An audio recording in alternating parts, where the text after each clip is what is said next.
What is going on, everybody? We are live. Yes, I know we are 30 minutes late, but hey, it's a special Wednesday night edition of your favorite show. Send your units. JohnnyKpicks here. Alongside my co-host is Cody from Blood Money MMA Bets, and we're going to give you our best bets, our best picks. Cody's going to do his shoey, and we're all going to have some fun. About that too. I forgot about that. I got tea here, but listen, I didn't get to stop and get nothing to drink. So if you want, I can take a shot of some bourbon. I didn't get to, dude. I was in traffic for an hour and 40 minutes. I didn't even, but I can owe you one. You sneaky little devil, you. Yeah. Ain't no one scared. I just don't have anything here. I got bourbon. My girl drinks some bourbon. I got some of that, but today, this week's been the longest week of my life. Like I was gone today, and 14 and just to add more stress. Just to add more stress to that, you're going up to Chicago tomorrow.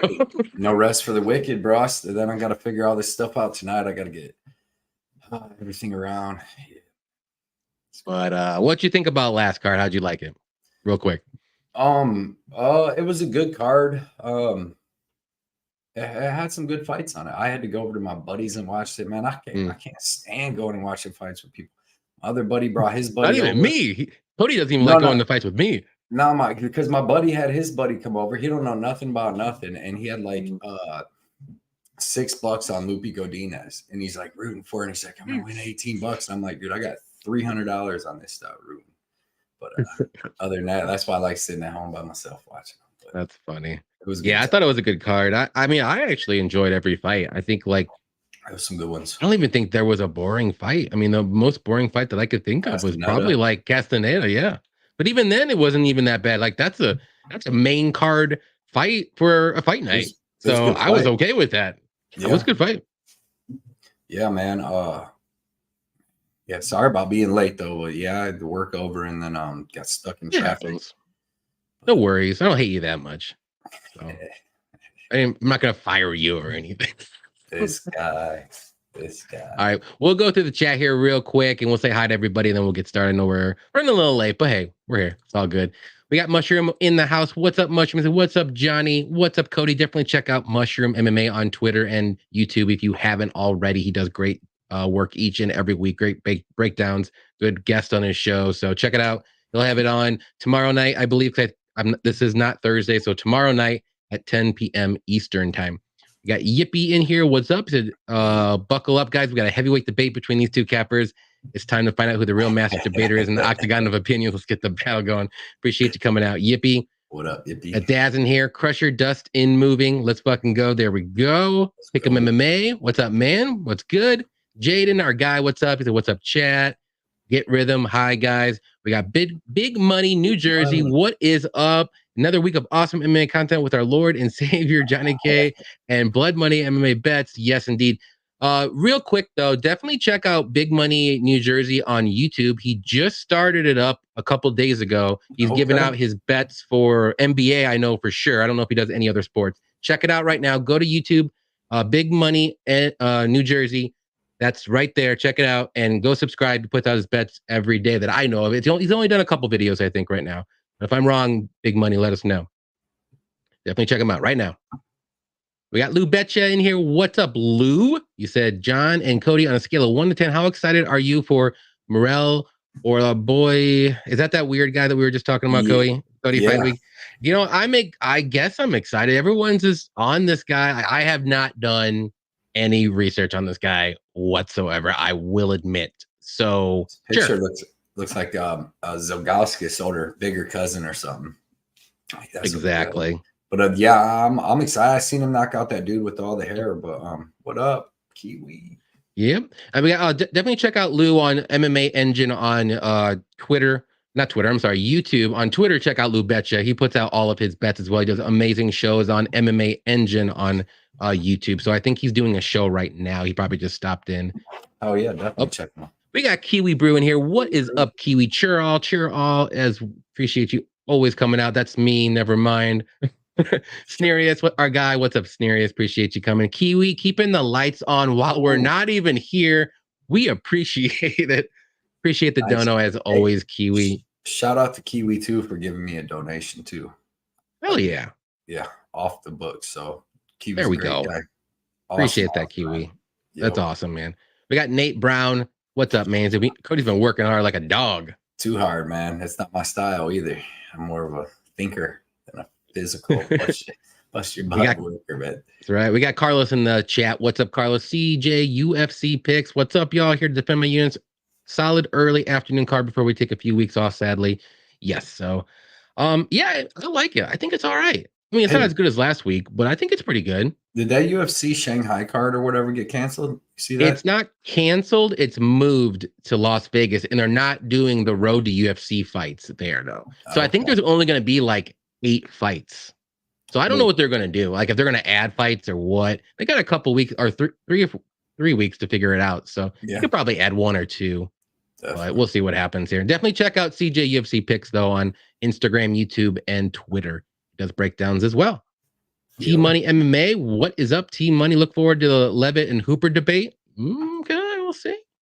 Defend your units like Draymond Green defends his teammates, grab him by the neck. Dude, that was crazy. I saw highlights this morning. I didn't even watch the game, but crazy, man. Crazy.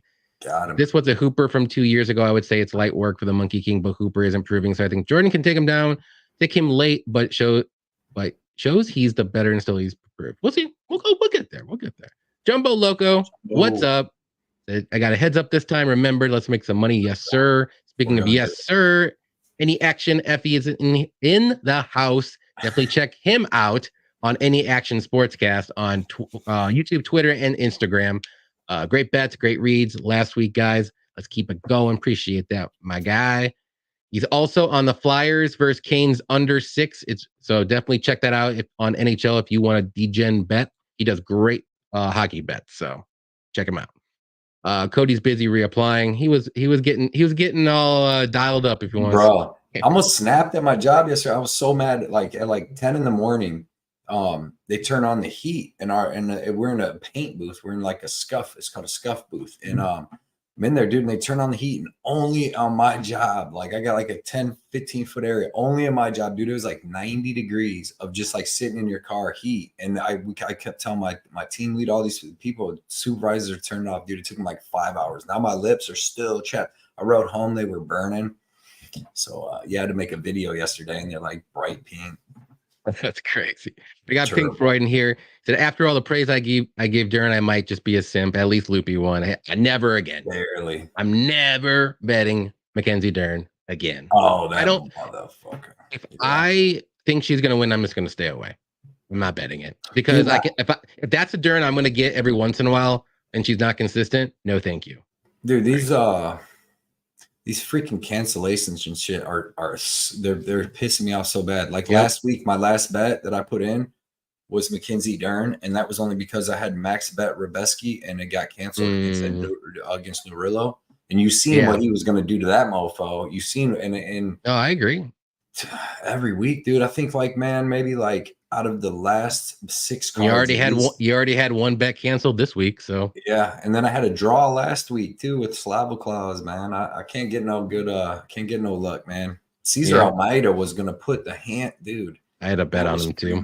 That was free money. Yeah. There was nothing that Karate Kid was gonna do to him besides get his leg chewed up. I mean, he'll win that. I think he'll win this week now, but he wasn't gonna beat Almeida. I went back and watched Almeida kickboxing. Like, dude, the dude that's the world champion kickboxer right now, his name's like Weesey. It's spelled Uncle Weesey? Yeah, it's spelled like W-I-S-S-E, but it's pronounced really weird. The dude's like 12-1 or something. And I thought he beat that dude. Like, they were doing open scoring, and he was kicking that dude's leg so bad that dude had to switch stances and was getting hurt. And that dude's a badass kickboxer, dude. He's the current champ. And then they went to a majority draw, and that was just like earlier this year and last year. He was gonna beat him up. Wow. Free money. We got Dirty Reg in here. What's up, Dirty? He said I got Ribas losing this week. Maybe. This card's hard for me to get excited for. I like it. Let's see. We degens. Yup. Let's see what we got. Let's see who else is in here that we haven't said hi to yet. I think we got everything. See, no worries. Hang on. We got 138. There he is. 138 MMA Tyler in the house. What's up? He said Pudilova is getting it done this week. That's gonna be me and Tyler's shoey bet, man. I'll take it that bet as well, Tyler. So well, you want? Oh, I was gonna say you want. You're on Perez. yeah. But definitely check out 138 MMA. I know he put out his Bellator picks. I already looked at that video because we're going to Bellator on Friday night. So if you need Bellator bets, check him out on their YouTube, Instagram, Twitter, and he also does UFC too. So check that out as well. He does great stuff each and every week. MMA Jesus, Dev, Mr. AK. Is there any other nicknames I'm missing? This guy is always in here. Appreciate you as always, Dev. Definitely check him out on Twitter, Instagram, and YouTube as well. Does great stuff. Our guy Jeff in the house, keeping the gas on. What is up, Jeff? Always appreciate the dono, man. Keep up the good work, fellas, and good luck to all. Yes. Hey, good luck Jeff, to you as well, Jeff. What are you doing? Jiu-jitsu? Looks like MMA because you got the gloves on too. So what's your favorite thing to do? Wrestling, jiu-jitsu, kickboxing? What you like to do, Jeff? Right on. Thank you. No problem. Anytime. Okay, we already big money. We already got you a sub. There we go. Nate says this card's a lot trickier. Oh, we got another sub. Boom, 2. I subbed. I think I don't remember if it was yesterday or today. Man, this week has been crazy though. But I know I did. This card's trickier than last card for sure. Last card wasn't bad picking wise. I only had a couple wrong, but didn't go balls out. Yeah, this is a trickier one for sure. I think there's a lot of dogs that could hit. Dude, I'm so like. I didn't even lose the bet, but I am so mad. Like, I can't even get over it. I think about it all the time that I didn't bet Diego Lopez because, like, I did quick tape study. I was this close to doing it. I just didn't. I don't know. Well, I did quick tape study and watch some of his fights when I was going to the casino to make some bets. And then, like, I seen he slowed down, like, against Brito and even the other dude he lost a split decision to afterwards. Mm-hmm. Were the fight right afterwards. So then I'm like, man, I even told my patron, I'm like, I don't know about betting him because he slows down. So then I go do my stuff, come back, finish full tape study. And I'm like, dude, there's like watching him fight Brito and all these people. I'm like, he hits way too hard. He's going to do it. But yeah, the one bet that I'm mad I didn't do. The one bet I'm mad I didn't do was the Van and Borjas fight to go over. It was a pick 'em. And I was like, that was the one bet. It was my last bet. I had to choose between one or the other, and I fucking chose wrong. So yeah, man. You have that. AJ said, "Where's the Chewy?" I had Tom Aspinall and I had Diego Lopez like wrote down. Like I had like a piece of paper like this with all my stuff. Dude, I hate that crap. Yeah, AJ. Cody said he doesn't have any beer today, so I get the bird. No, I got stuck in traffic. That's bro. I'm gonna give you shit though. I'll take a shot of bourbon. Some Maker's Mark. Of bourbon. Jaden said, sleeper card, great last card. Alex Reigns, yeah, man. Yeah. He wasn't looking all that great though. I will say that, but I think it's just his stuff. He looks like he's always tired and slow, but he's just like waiting to hit you with that left hook. And Tom Aspinall did. I told you got all them rookie cards. I'm like, follow you. I know, but I just had that weird feeling, but I'm cool with it. I mean, the only thing I had on that was the under 1.5, so we're all good. That money, still got the cards. Slava won.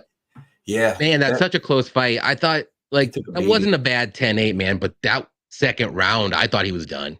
Yeah, like, I was happy. Was surviving. I was at my buddies, and it was just me and him, and then I was just like. I remember going into the third, I was like, whoa, if Slava wins this, I get a draw. And I remember being happy that I would get a draw. But like that beating must have been bad. Because I just remember that. But like, dude, like how did Nas is a tough mofo. That dude ate like at least 100 significant strikes of like perfect shots. A lot of body shots too. To everywhere, bro. And Slava's so smooth with it, but so is Nas with that head kick he got him with that put him down. He stunned him. Then it was a good fight. Yeah. All right, man. We will get right to it here. We're going to start off with this fight. I know it's just recently Tiuliulin was just added. So who do you like here if you did any research here? No, I mean, I've done enough research on both of them, but I'm going to take Christian Leroy Duncan. I think he's going to have better striking. I think he's going to hit harder. Tiuliulin, though, he does have good striking, so he could catch something, but dude, he has terrible gas tank as it is. So if even Christian Leroy Duncan uses some clinch control and just tries a couple takedowns, but strike, I mean, he should be able to outstrike him too. So Give me Christian Leroy Duncan, but I don't have no bets on this. What's the line on this fight? I haven't got. You know what? When I'm at work, I can't get on nothing. On DraftKings, like it's not on there, but I can look real quick on fight odds. CLD got his butt saved from a whooping. Yeah, I had Almeida too. I got him at plus 136, like right after I was doing my breakdowns, because I was just like, how was his line moving up? I was like, I'm taking a shot. So, like, I don't know, because that dude fought Pereira 3 times. He's fought that other dude, that Wisa dude, 2 times. Like, he's never been knocked out. So, like, Christian Leroy Duncan gets his legs kicked out. That's what Petrosian just did to him from the outside. Karate stance, yeah. And Almeida's way better than Petrosian. I don't think he's got better grappling than, like, defensive and offensive grappling. But who knows, man? We'll see someday, maybe. But yeah, I'm on the Christian side here too. I was on Almeida before, but now I'm on Christian. Short notice for Tiuliulin. He's fought a couple short notice fights before. He has not looked good in either of them, and he can be taken down by a gust of wind. Like anybody can take him down. I know he was dominated by Park, but if Christian, I think he's a little bit better, more, you know. Tiuliulin's more of a boxer. Like, at least Christian can mix it up with some like high kicks and like, you know, jabs and stuff like that. But I think he can mix in some wrestling too here if he really wants to and get some ground and pound going. So I think Tiuliulin just has one round, and I think the line, at least it says on Bet Online, it says minus 400 for Duncan. So I think it's a good parlay piece if you get it early. Anything more than like 500 or 600, I wouldn't touch at all. But nah. Yeah, this one I think is going to go the Duncan way. I think he got a luckier matchup here. Let's put it that way. Let's see. Mushroom said, "Get the bourbon. Show Clint what a real alcoholic is, not that girly fireball stuff." Should I get the bourbon? Can we get the bourbon? Bourbon. I mean, a man like myself's on about 80 milligrams. As soon as I got home, dude, this is my vacation. I started. I'll grab it. I'll grab it. Go ahead. All right, I'll go to the chat here a little bit while you do that then. Say, I agree. I don't know how you can be super confident against Craig in a 5-rounder. Against him? I'm super confident. Johnny Newquist with the dono. Appreciate you, Johnny Newquist. As always, who gets a finish under a minute? Okay, let me look real quick here. I think Brito has a shot. He's dangerous as always. I want to say Medic has a shot with the new guy. I think the new guy has a shot with Medic. I think Morales has a shot. I think Brendan Allen and/or Craig has a shot. But my number one guy, I would say, is Brito. I'll ask Cody when he gets back here. Let's see, Jaden likes Duncan as well. Good shot with the dropout. I wasn't big on Duncan, but against Tiuliulin, yep, exactly. Duncan is minus 400. Yep, okay. And I tried a red line element bourbon. That was good. Oh, is that Chicago-based one? I've never heard of it, but Redline sounds Chicago-based. All right, Cody's got some makers. Mark in the house. Wait, whoa. Let me get this going here. Whoop. Yeah, bro. And listen. Let's get you in here. Here we go. I don't even like drinking. I don't like this. Ain't even my liquor. I got a bottle of the Rocks tequila, though. Maybe I'll have to bring that tomorrow. I never heard of that. I heard tequila, but look at you. Terramana. You're not even going to use a shot glass. You're just going to use a nice bourbon. My girl drinks out of, bro. All right. Ugh. Here we go. That's got to be more than a shot. It's probably a shot and a half. Dude, when I was younger, when I was like 20, well, no, I guess I've been 21. I drank so much freaking Jack Daniels and Coke at the bar that I like OD'd on it. Like I puked for like 12, 13 hours from like 3 a.m. So I couldn't drink Coca-Cola for like a couple of years. Yeah. For me, it was like Captain and Coke. So I can't drink Captain anymore. Cheers to your Bud Light, bro. This is going to be disgusting. Right. Miller Lite. Oh, Miller Lite. My bad. Cheers, bro. Cheers. There you go.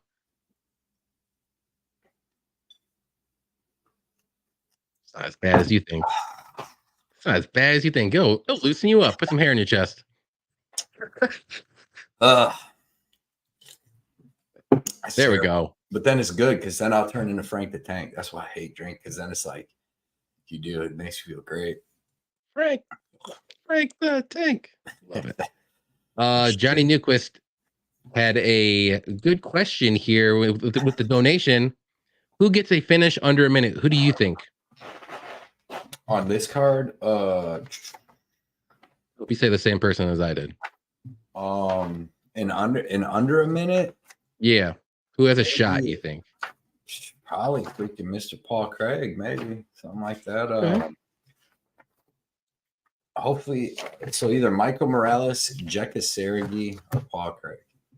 Oh, okay. I said Brito as a shot. Or Brito. That's a good one. That's the best one. I didn't flip through that. Yeah, Brito. Yeah, there we go. That's why I said that's the best one, Brito. That's my dude. I'll take that. Switch. There we go. There we go. I knew you forgot about someone. Yeah. Let's see. Mississippi bourbon. Okay. Yeah, I never heard of it. Check that out. Yeah. Cheers. Let's see. Duncan KO. Hopefully, I think he can get the knockout here. All right. We'll move on up to the next one. We'll go with this one since it's kind of a newer fight. I don't know if it's going to be on the main card or what, but it's Medic versus, oh boy, Orolbai. I'll go first. I'll admit I did not do any research on this new guy. From what I've seen and heard on Twitter and everyone, that he's really good. He's got good striking. He's got good knockouts. But Medic is good too. Like, he's a very good striker. I'm gonna say Medic right now just because of the short notice, like 3 days, and I just think Medic can get this one done if he can, gets out of the first round, because it's gonna be a tough fight for this new guy. Medic isn't a bum by any means. I mean, but I think Medic can get this one done. Like I said, no research done or whatever. I know he's a plus 145 favorite, Medic is, and that's looking pretty juicy. Even if you think this guy's really good, if he can survive one round, I think Medic got this one done, though. That's just me. What do you think, Cody? Yeah, I don't know. Like I said, I haven't watched no tape, but like the last guy he knocked out, probably the dude with the hair that got him in here, because that dude had all that hair. I thought it was Luis Pena, but that dude was 18-14. You know what I mean? So then the guy before that was 10-7, 6-1. So I haven't got to look at nothing. When I'm at work, man, the only time I get to get on my phone is on my break, and that's for like 20 minutes because I'm walking, doing stuff. So I can usually post in the bet early in the morning. But so I haven't got to look at nothing. But I mean, the dude might be good, but I still take Uros Medic as an underdog with the UFC talent. And I know that I read something on Twitter that somebody put that this guy like beats Bilal in wrestling or some shit like that. But what's his weight? He weighed in last weight at 167. Like, is he a 55er that fights at 70? Because I mean, that's kind of could be true. I mean, he's 5'10" too for a welterweight. Shocked. Last time, dude, we got played too with Matthew Semmelsberger when he fought Medic, because Medic came in so huge, he was already ready to go to welterweight. But Matthew Semmelsberger like did some kind of weird diet, and because I just rewatched that, I don't know what I had to watch it for. It might have been him, but and he was like way skinnier than he used to be. Like he when he first came to UFC, he's a big, thick dude, and he went on some weird diet. They said he was real skinny, but I'll take Medic here. I'll say, I mean, Medic's pretty dangerous. I don't have no bets on it. I would like to watch. I would definitely need to watch tape before I bets on anything. But they're both finishers, so maybe looking at the under. I know that dude's that could be a good spot. Yeah. 11. AJ likes the guy on short notice. Okay. Did you tape it, AJ? Because I know nothing about it. I don't know. We get a free pass to pronounce this guy's name. Thank you. Yeah. I don't even want to try the. What is it? Miktibik Orolbai, whatever. Sorry. Mo. We'll call him Mo. Yeah, we'll call him Mo. I like it. Jaden said this guy's a stud. Pump for him. He got this. Okay. Medic is the dog. Yes, that's he's what plus they're saying. 145 on Bet Online on DraftKings. Hasn't come out yet, but that's I mean, wild to me. You kind of have to take a shot on Medic here. This kid must plus 150. That's insane to me. Like, bro, I see why people drink that bourbon. It's good, isn't it? Yeah, warms you up a little bit. Yeah, there you go. Yeah, we'll get some bourbon this weekend.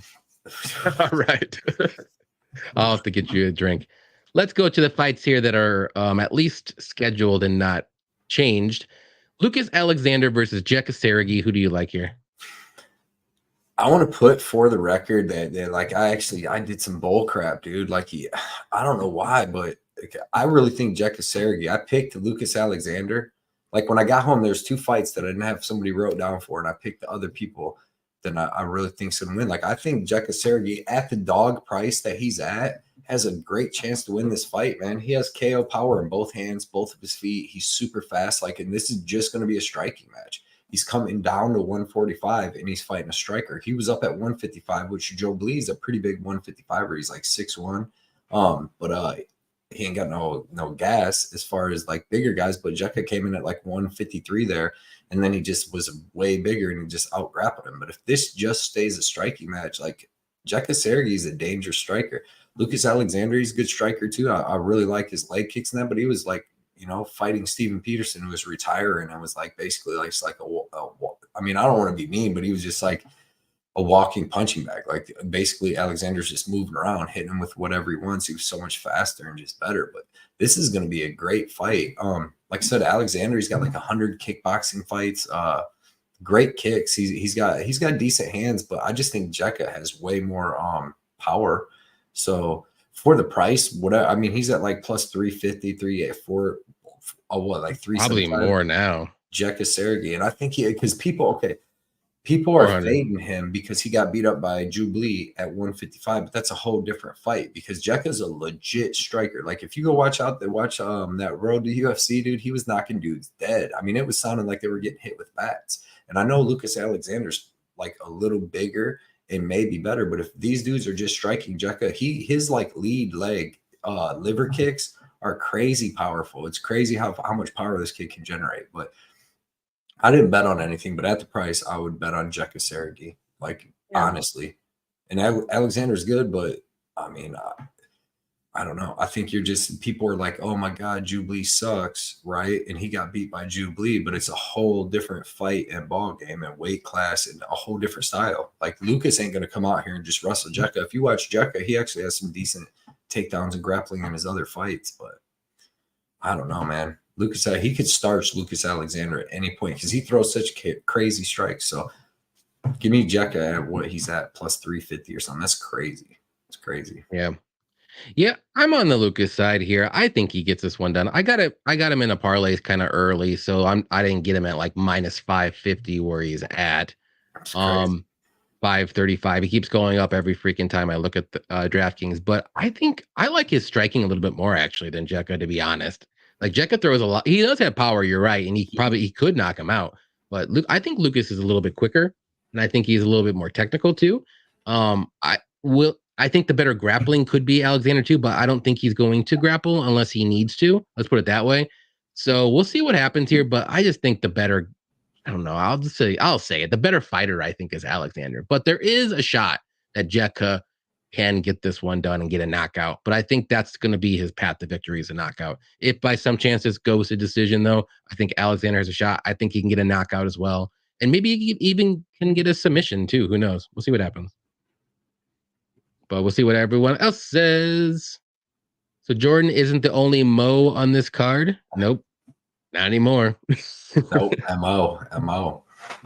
I think Jekka's going to knock him out. I think a Jekka and a Paul Craig parlays like plus 1,600 or something. It's probably even more now. That could happen. Sponsor a kid in Indonesia, so cheering Jekka. But I have Lucas over Onama. I think he rolls here. I don't know over Lucas, but it was going to be a decent fight. But yeah, I mean, but dude, like Lucas Alexander didn't even look like that against Jacob Kilburn until he broke his arm. But like against Steven Peterson, he was just so much faster. He was literally like he had no resistance there. But this man, it's gonna be dangerous. Yeah, sneaky bet is Lucas sub. Yeah, if he gets the grapple or if Jekka tries to shoot for takedowns or something like that, Lucas does have good submissions, but he's more so a striker though. He looks like Jekka. He looks like Renato Moicano, and he was younger in that picture. Oh yeah, a little bit. Yeah, I can see that. Jekka type trash. Give me Alexander. Okay. Carlos speak. That was a game. Dang, Carlos. All right. Next one we got here. Should we do this one now or later?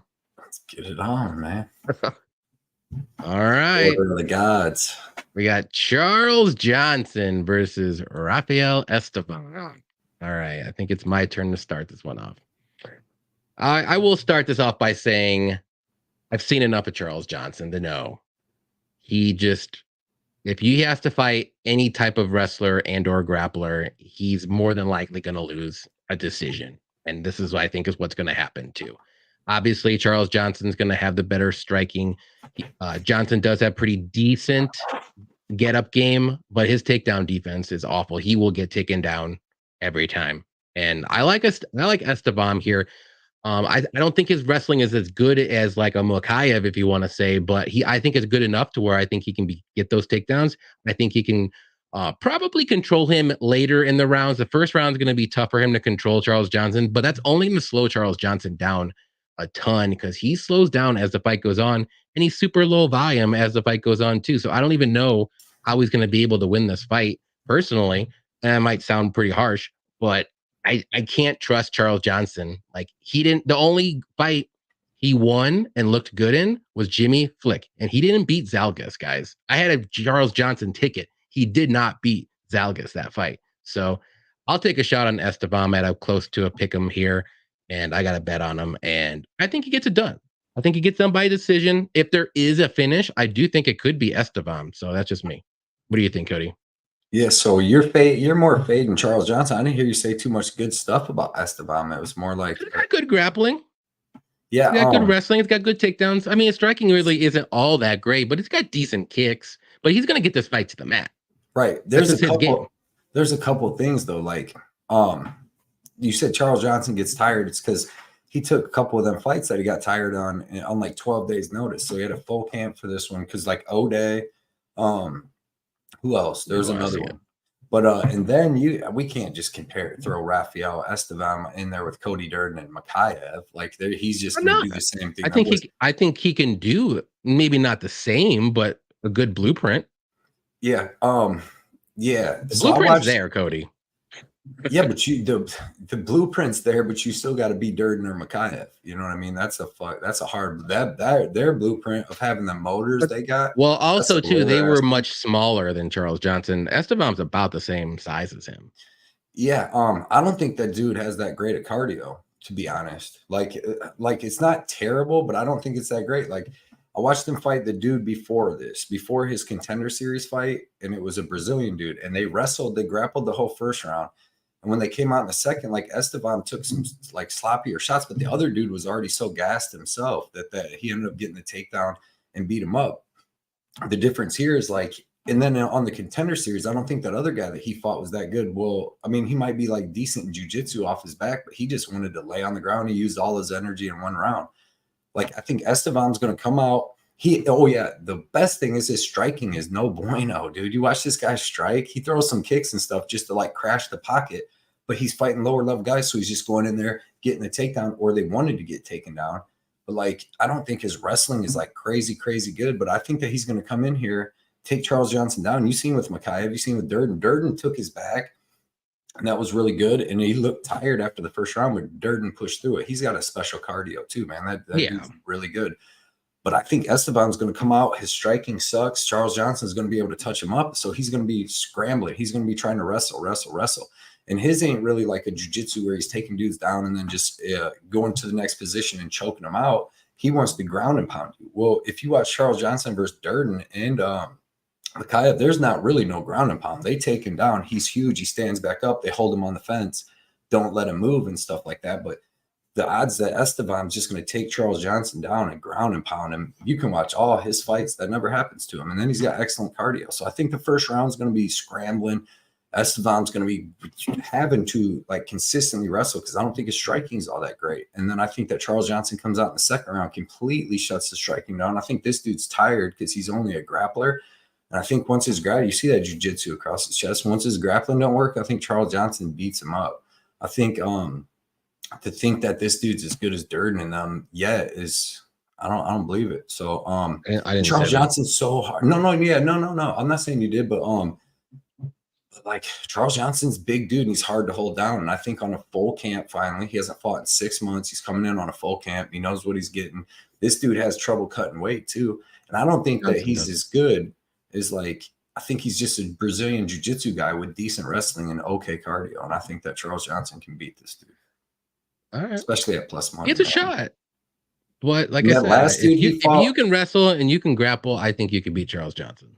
Like, who's out wrestled him and grappled him like that besides Durden and Motta? Everybody. Like what's his Everybody name? in the UFC did. O'Day did. He landed like a takedown or two, but he didn't like control. He still got him. In the first couple rounds, not the third round, because both guys were death gassed. And Zagauskas might have landed one or two, but they hold him up against the cage a little bit. But like I said, them dudes are all proven. Yeah, I mean, I'm not saying, but man, I don't know. We'll see. Yeah, I just don't like it. I don't like it, Cody. Hey, dude, listen. I've never bet on Charles Johnson. I bet against him. I bet Cody Durden at plus 175. But I did too. You got to go fight the fight. And when you go watch Estevam, I just wasn't like, I feel like I have a good read on Charles Johnson. Like I said, I got lucky with Zalgas, so I'm up 1. Right. Yeah. You're going to give it back. He did not beat Zalgas. MMA God's going to get you back for this one. We shall see. I'm might as well double down and see what happens. And Johnson's never been finished, man. He's going to make this kid work. Yeah. We'll see. I think this fight goes to decision, but I just don't think Johnson's going to be able to knock him out either. Yeah, so, that's a good call. What's the line on that? Have you seen it? For what? The over under? Yeah. Minus 230 for the over. Seems about right. Yeah. I hope that dude don't know much about Estevam. Gets on top, starts giving him that Jimmy Flick treatment. Yep. Jimmy Flick, get out of here. I like Estevam here, honestly, but not confident to play him. Give me the over. From someone who has been picking Johnson damn near every time, I'm tired of him letting me down. I'm not betting this. I've seen Johnson's fights and I never want to watch tape on him again. I got it. I got to make Johnson take my money in the spot. Agreed. I have to as well. Got to go with the undefeated guy, Estevam. Not trustworthy. I think Energy might win a close. He might. He's got, I don't know about crazy cardio.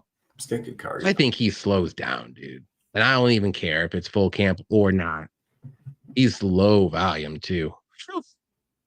CJ by decision. Let's go. Johnson is good as locking people down to ground offense. If Johnson doesn't get the KO, this will most likely be a horrible fight. I can see that. Possibility. When I die, I want CJ to lower my casket so he can tell me what. Well, hope he didn't fall for the trap or Effie. Did you guys have Estevam over Zalgas if they fought? Yeah, I would.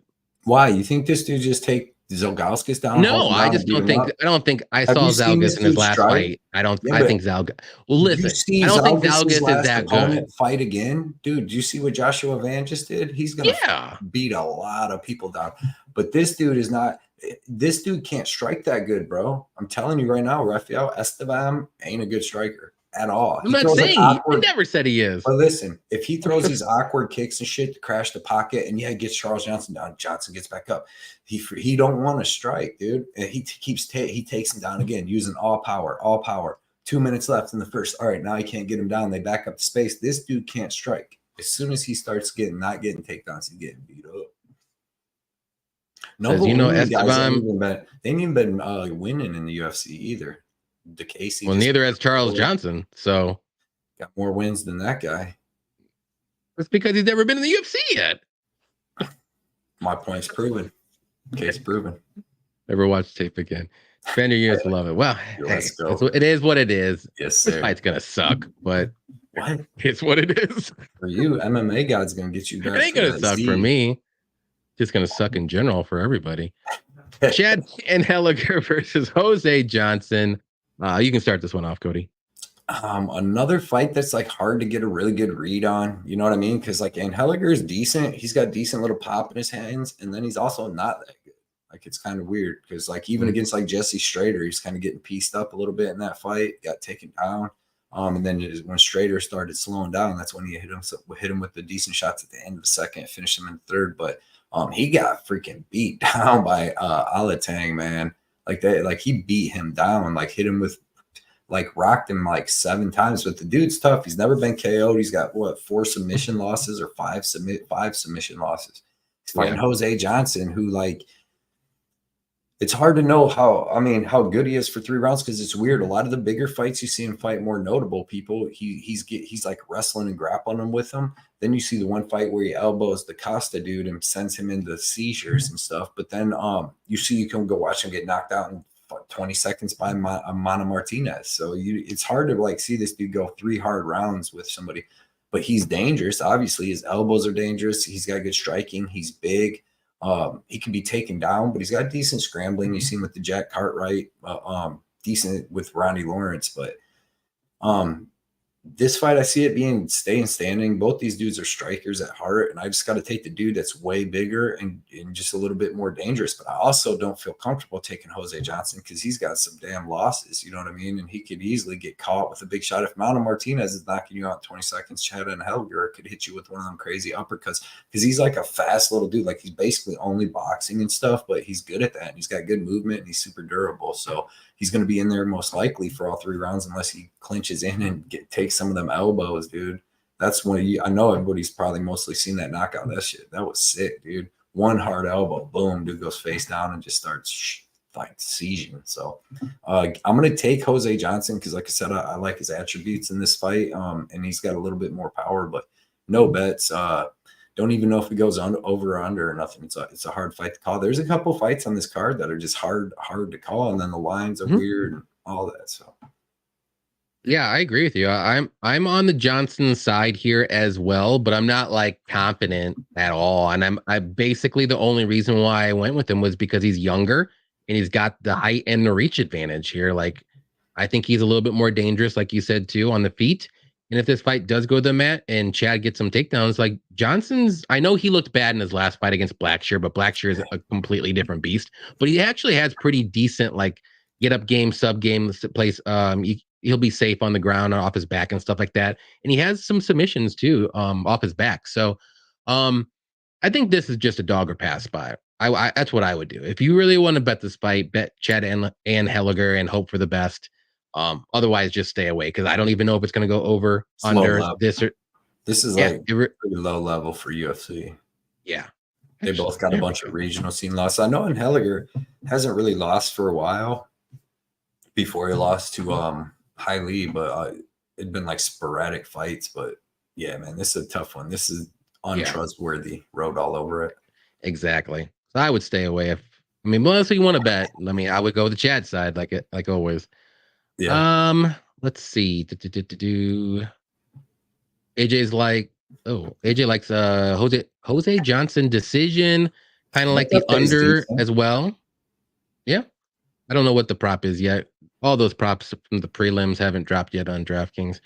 Never bet against a dude that just got twisted. He's fighting for street cred. Yep. Yeah, exactly. Better. Stay away. Close but going with Jose Johnson. It's tough to bet a dude to get knocked out by Motta Martinez. 20 That's true. We got M the Great. What's up, man? He said, I bet the split here. I could see that happening for sure. Plus 400. Yeah. Why not? This could be a weird fight because you get both people, you know? Yeah. Could be a weird one. Judges like one thing, see another. We've seen it happen numerous times.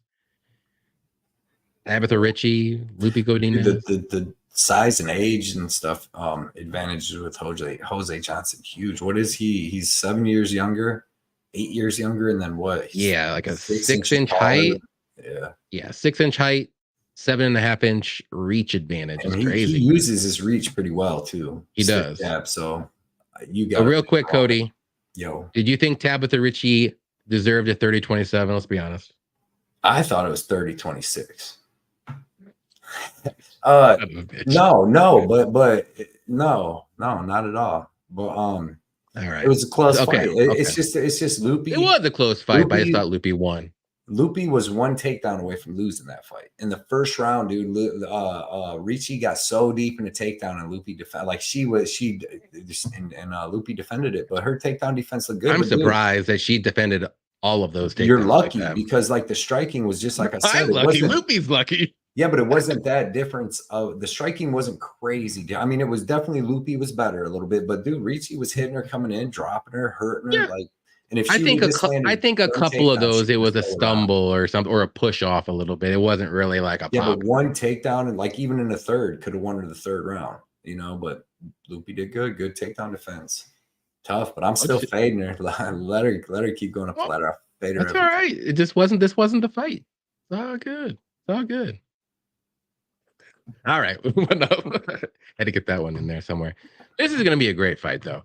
Jonathan Pearce versus Joe Anderson Brito. I will start this one off. I'm on the Brito side here. I think he's super dangerous. He's going to be more dangerous than Jonathan Pearce. I know Pearce is going to be a little bit bigger, a little bit of reach too, but I think Brito has him covered on the mat. He's a super crazy high black belt jiu-jitsu guy, crazy submissions, and he has the power on the feet. And I don't think Pearce's striking is all that great. I'll be honest. But the only thing that kind of worries me with Brito here is his cardio maybe in the third round. The first and second round I feel comfortable with. Is as the fight goes on, I don't know what Pearce is going to do. I don't know what Brito is going to. Is he going to death gas? Is he going to slow down enough to where Pearce can take over and steal this fight? But I like the danger. I think Brito is the more dangerous fighter for sure. And I think he's going to be live for a finish, whether it's a knockout, whether it's a submission. Jonathan Pearce has been submitted twice. So give me Brito as an underdog. I got a bet on him. I'm taking a shot. I just go with the more dangerous guy in a close fight. And he's definitely the more dangerous guy. And he's a dog. So what do you think? Yeah. I like Brito too, man. Like I don't like Pearce's striking. I don't like the way, I mean, he gets hit. You even seen against what's his name, Christian Rodriguez, dude. He was holding on for dear life. Like he was getting pieced up by Rodriguez and then had to take him down. The difference is like Brito is 10 times more dangerous than Christian Rodriguez as far as even submissions and everything. Like, dude, Rodriguez had Jonathan Pearce in like 2 different guillotines that were so tight. I had bet Jonathan Pearce and I thought he was gonna tap. I'm like, oh fuck, dude. He's got that long skinny neck, but especially when he gets tired, he takes bad shots. But dude, I like Joe Anderson Brito, dude. He's so dangerous. He's got excellent jiu-jitsu. Like if he gets he's got good, I think he's got good enough wrestling in the first round that he can keep it standing and just like take off on Jonathan Pearce, man. I don't think Pearce's striking is like all that good at all. It's almost damn near, this is like a Sabatini versus Lopez type fight, Yeah, because like, actually it's going to be like Jonathan Pearce trying to hold on for dear life, and Brito is going to be trying to kill him all the time. According to Tapology, Brito has the reach advantage, and he's 4 inches shorter. So, and he's got the crazy power advantage, and then like I said, crazy. And I think he's actually crazy submission advantage too. Like I think he's just more dangerous everywhere. And the fact is that, I mean, and he could slow down against a bunch of grappling, but I don't know. Like Bill Algeo has a weird way too to make people slow down and just force them to wrestle like offensively like crazy. And I think here, dude, I think that he can catch Pearce coming in. I think that he can catch Pearce with a submission. And yeah, dude. I mean, Pearce has looked good, but he hasn't beat nobody. You know what I mean? The people here he's beaten is like what's it, Makwani or whatever the hell his name is? Elkins. Yeah, this guy, the guy who gasses in a round in the first round. Christian Rodriguez, wasn't that on short notice? And Christian Rodriguez up a weight class. Of course, Rodriguez. Omar Morales, nothing crazy. Yeah, I mean, and he's looking crazy with him, but like, dude, like Brito fought Bill Algeo. That's a tough UFC debut to fight a dude that's one of the most durable dudes on earth, well-rounded, and freaking just puts on like a weird pace like Bill Algeo. I love Bill Algeo. We've been winning money with Bill Algeo. Oh yeah. But Brito came in with this stupid game plan. He started wrestling like 30 seconds in, like chain panic wrestling, dude, and just power wrestling. I think here he uses it in reverse and can hit Pearce. There's always the possibility that he don't get him out of there. Pearce does what he does, man, and does good cardio. But even against like Makwani, man, or whatever, I don't know why it's probably the bourbon that his name will not register, but he was having little bits of trouble with him for like a round and a half. So I don't know, man. I like Brito here. I would hate to pick Pearce and see him get pounded out just like Sabatini did. He's going to be trying to hold on for dear life, and Brito's going to be trying to murder him from the opening bell. And Brito's tough, dude. Like he slows down a little bit, but he don't quit. Even against Bill Algeo in the third round, he was fighting tough. So, Yeah, dude. I like Brito here. I think Pearce is straight. I think the deficiency, well, like I said, Brito can get him on the ground or standing, and Pearce's stand-up is terrible. You seen Joe Lozon? You ever seen that fight? Dude, cracking. So give me Brito. Do you maybe kind of sort of have a bet on him or no? I got I got a bet on Brito. I bet him at plus 110. I was pissed. He's plus 125 when I went to work. I thought more money was going to come in on Pearce. I got him at plus 110 too. Yeah. He was plus 125. I told my buddy at work, I'm like, watch, by the time I leave this motherfucker, I was like, he's gonna be plus 100. Plus 150. No, I was hoping for the opposite. I just knew, dude, like, but it's gonna be a good fight. It's gonna be a good fight. But Brito's dangerous. I want to see him win anyways, man. I want to see where this kid could go. Yeah, I think he's good. And he's the oldest looking 28-year-old I've ever seen in my life. That man's 34 years old, man. But whatever. That man is 34 years old. Ain't no damn way. Are they on different time in Brazil? He's on the Russian age. He's on, what's the one dude, Anti-Gulov or whatever? He's like, I'm 31. That guy was 46. What about Azamat? That guy. Old too. He's 38, 39. Or yeah, that's the guy. I'm like, that guy's 38 years. He ain't no 34. Them Russians, they're lying. Carlos is asking, who's on the twerk parlay? I'm guessing it's Monkey King and Perez. Leavitt. Not a bad parlay. Not gonna lie, kind of like it. Perez getting it in. I know me and Tyler, man. I listened to his breakdown earlier because we got to see how that goes out with me and Tyler, because he's like, Pudilova is better everywhere, and I'm like, Perez is better everywhere. So yeah, Pink Floyd brought this up, and I was thinking the same thing. Kind of, I'm certain the delay was because that judge thought he was giving Loopy 30-27 and arguing with the commission to get that change. I know. I was like looking, and then like they were like talking to Bruce Buffer. They did the same like, shit with Kolakevich and freaking Gomez in New York. I think Bruce Buffer was like looking at the scorecards before he went up there. He's like, "Are you sure? Like this is right?" Like the right person. If they would have gave it to Ricci, not 30-27. Oh, I would. Loopy I won would. the first round, I thought, but they both dropped each other. Loopy won 29-28. I mean, you couldn't give Ricci 2 rounds. I'm sorry, you couldn't. You can give her 1, sure. I could. There's no way. Give me enough money and be a judge. I could give it to her.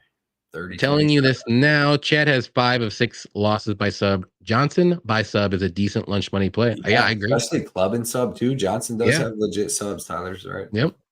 Let's go. Pick him like the Brito. Let's go. Let's go. Pick him on a show coming up too. Dude. Yeah, we'll get you. We'll get you on there. Yeah, Effie says Brito round 3. Let's get crazy. Just go Brito. Get that plus money. That's all you need, baby. M the Great's got Brito as well. There you go. Jaden's got Brito KO. Okay. Let's go. 57% on Pearce. Casual. All right. All right. There's the 57% right here. We got Mr. Deb saying JSP is a lock. Whew. You ballsy. Right. You ballsy, man. Brito wins and calls out Dan Ige. That would be because he called him out last time. That's where Brito's at. Jonathan Pearce trying to work. He's trying to get the easiest fights, man. Brito, after his last win, called out Dan Ige. I like him. That's ballsy. What's up, SK? He said, what is the height difference between Brito and Pearce? I think it was 4 inches. 4 inches, yeah. That's what it says. How Pearce going to take down Brito if he's too short? There you go. I don't favor and with that guillotine. His neck's so long, bro, and he's going to finish what Christian Rodriguez started, bro. Yep. Brito's so much more dangerous, and Christian Rodriguez had him hurt on the feet and freaking in a couple deep submissions, and he was on short notice up a weight class. Christian Rodriguez is about 5'6". Yep. Dirty said, I'm 5-0 on Tapology, picking Pearce. I got to stay with him. Don't do it, Reg. Ooh, this isn't the one. There's always a time you have to jump off that bandwagon. Let's go. Dog of the week for Carlos at plus 130. You got the good one. I like it. I was hoping to get plus 130, but I waited too long. Nice line. Brito started 2-2-1. One of those guys, you were lucky getting him early in their power. Yep. He's a savage, dude. Like I've seen Jonathan Pearce. They're going to be good, the wrestlers with cardio, but like Brito's dangerous, bro. He could really go far in this division, I think. Yep. Brito round 1 or bust. I think he's round 1, 2, maybe 3. And then Pearce he's not going to ground and pound Brito out or choke him out. This ain't I don't think so. I think Pearce's path to victory is decision. Hope for the best. Yeah, Brito put Chepe to the shadow rounds. There you go. That's all I got to say. Real question: why does Pearce have a phone charging port tattooed? Energy, yeah, like power bar or whatever, something like that. It's funny. Pearce is gonna have to dump him down, and it's not gonna be maybe. If Brito keeps it standing, I think he can get at least win 2 rounds on damage alone. Yeah, for sure. I think he can win all 3. He got beat up, dude. Joe Lowe's, and he wrapped his arm, like got his arm stuck, and just gave him the beats, dude. That was terrible. But then he's 5-0 after that.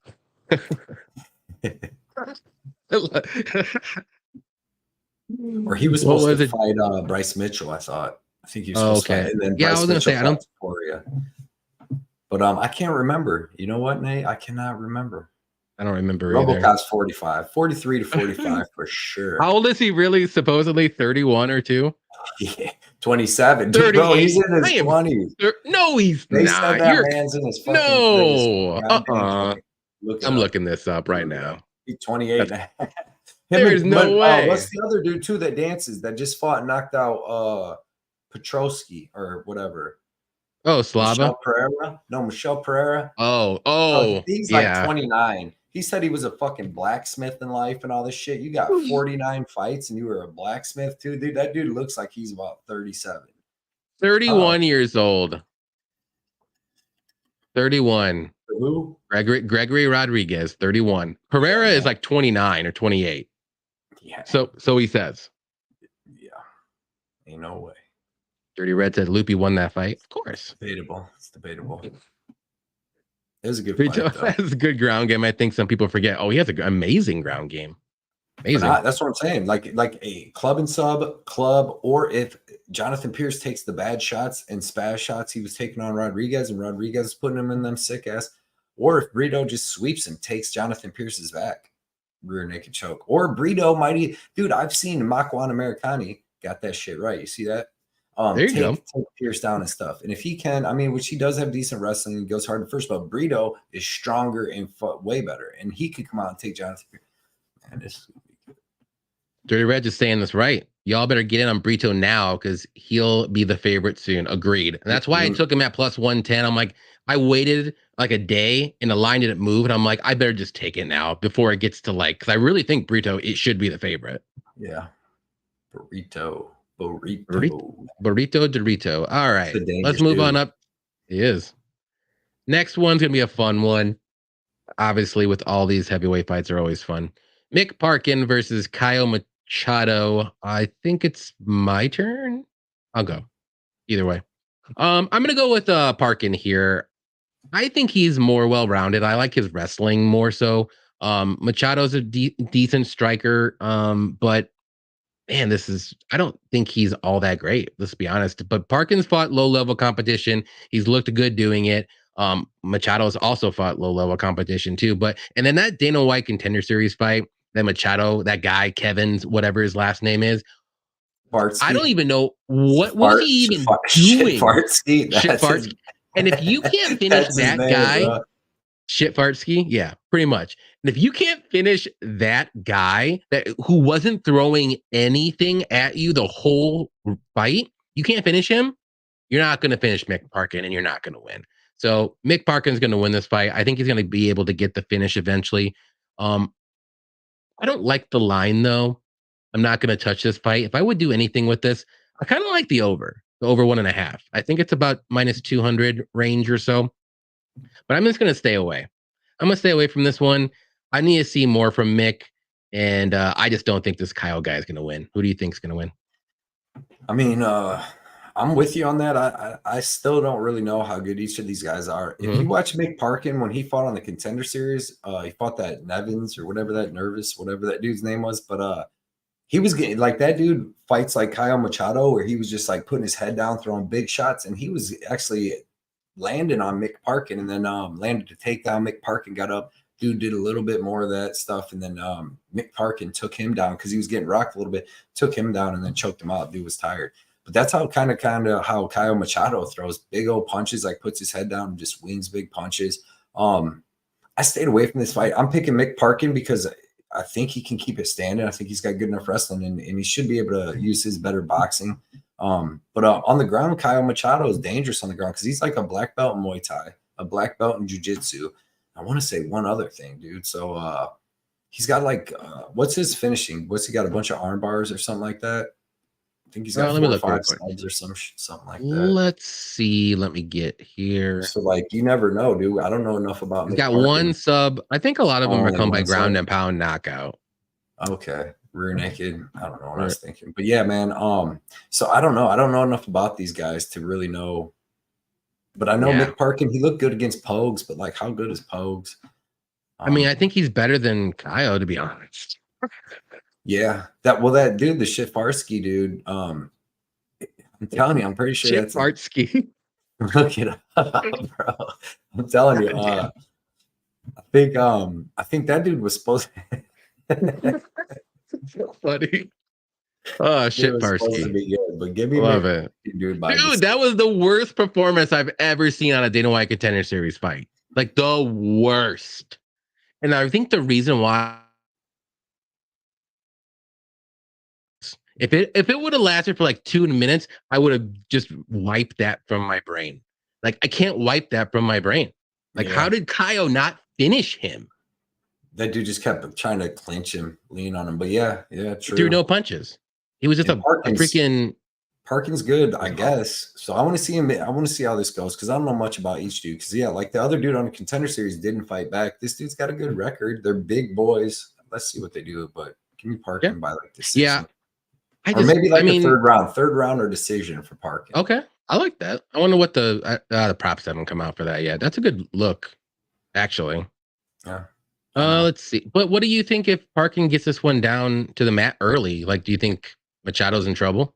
No, because that dude's a black belt in jiu-jitsu. I can't imagine Parkin is. He's probably good at jiu-jitsu. We've seen him get that submission, but like, yeah, he I think his wrestling put on his back. Because if anything, Machado had good cardio and he swings bombs, dude. And he's a black belt in jiu-jitsu. So like, I don't know enough about Mick Parkin. Definitely not to put that big old line on him. Oh but if I can assume that he keeps this fight standing, and can piece up Machado, I think he can do that. He's a big athletic heavyweight, but give me him by decision, third round decision, but I'm just gonna say What's up, MMA Badger? He said Parkin striking looked much better against Pokes. Yeah, it did. It really did. And he's out there training with Aspinall, man, and them dudes. So Tyson Fury. It's a good gym there. Jaden said Parkin with the Aspinall. Yep, he is. We got May Robs in here. What's up, May Robs? Appreciate you coming out as always. We say what's up, people. Training with Aspinall. Whoever wins gets Parker Porter. Yeah, and whoever loses gets Parisian.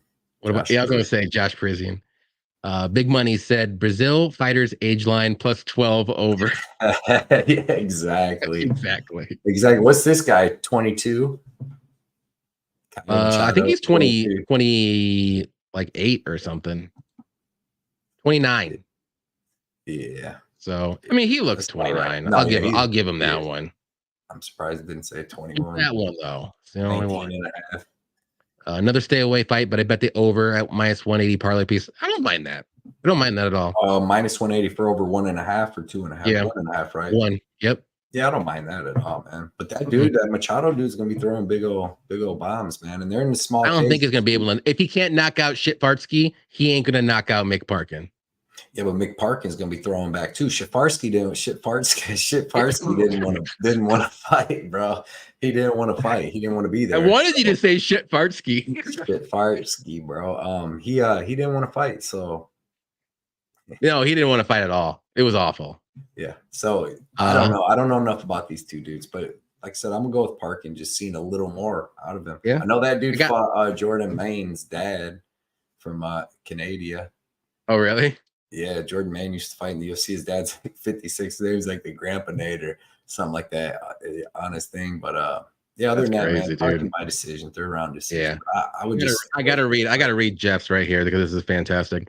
I really enjoyed Tuesday nights while the Contender Series was going on, but having Kevin Shitfarsky fighting on TV.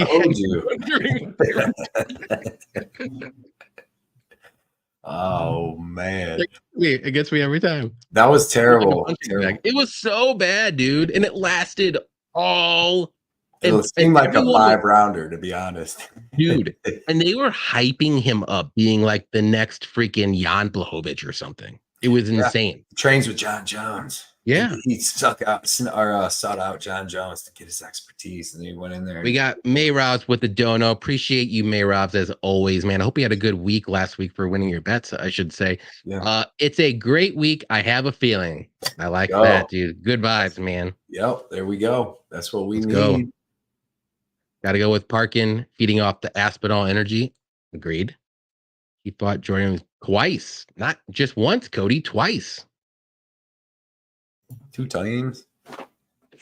One time. Just call Shitfartsky Shart. No, I like Shitfartsky better. Shartsky.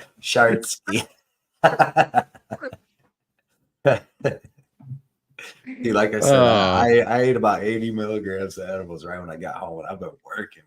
That's fine. It's that bourbon that's good.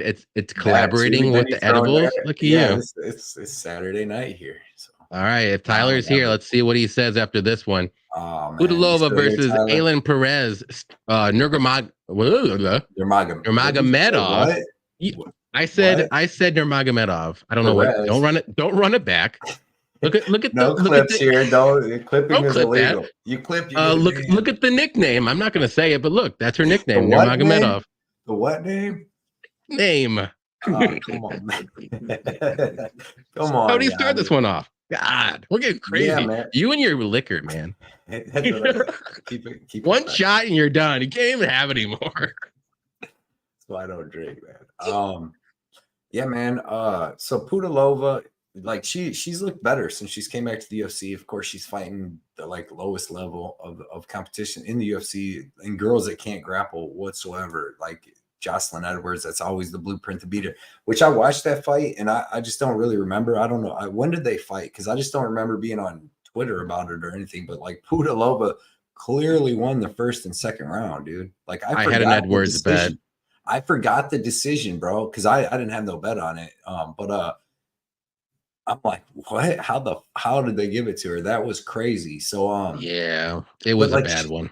Like, I don't like her striking. I think her striking is kind of panicky striking, like against Jocelyn Edwards. She was just like running forward with punches, trying to get into the clinch. She did good getting the fight to the ground, but then Jocelyn Edwards has the opposite of a get-up game, man. She's terrible off her back. So she just laid there the whole time for the first and second round. But decent jiu-jitsu. She just laid in her guard, though. It's not like she looked good against Yanan Wu, but like against Edwards, she wasn't really passing guard. She wasn't really doing much. But sitting in guard, maybe that's why they just didn't give her the fight. I didn't understand it though. But like the difference here is like her striking. I don't think her striking is all that good. I think she threw them punches coming forward, just trying to get into the clinch and wrestle. And then she fought lower level girls. And Eileen Perez, man, even if she fought lower level, what was it? Ashley, whatever last time. I can't remember his name. Yeah. But, Evans something. If you go look at Eileen, well, first off, when Eileen Perez came in and fought Stephanie Egger, she was on short notice.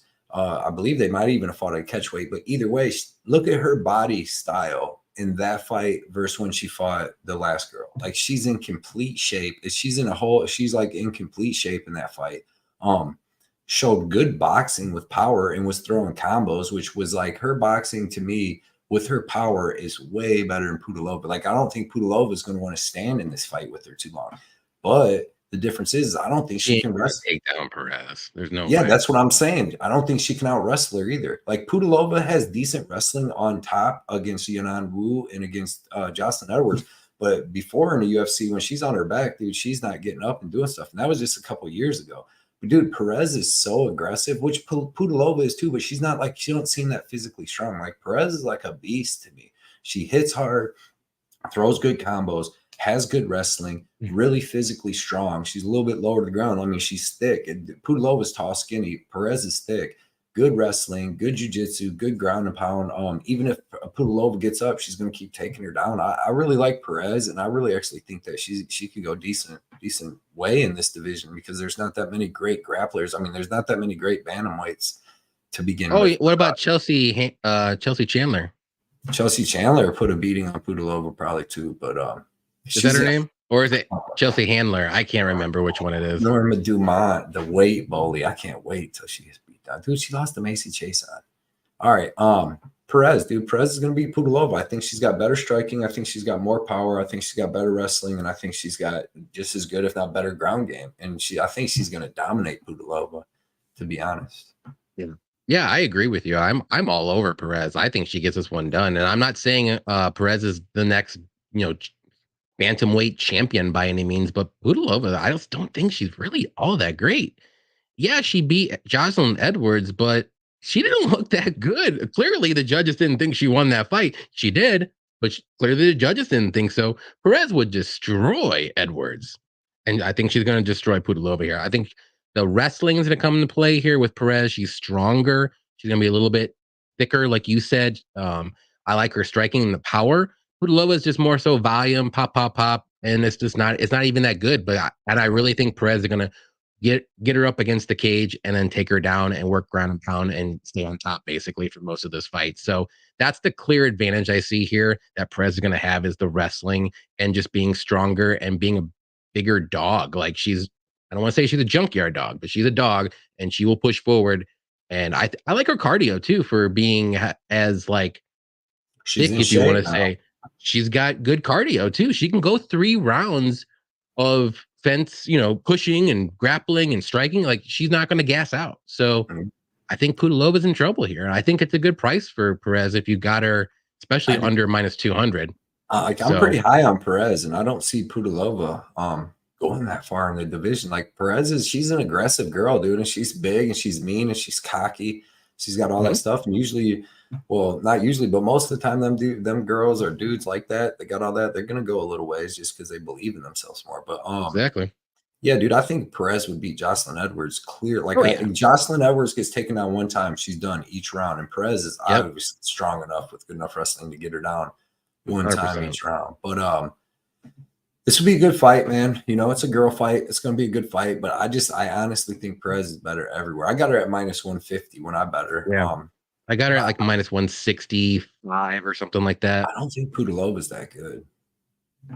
I mean, there's 8 losses there for a reason.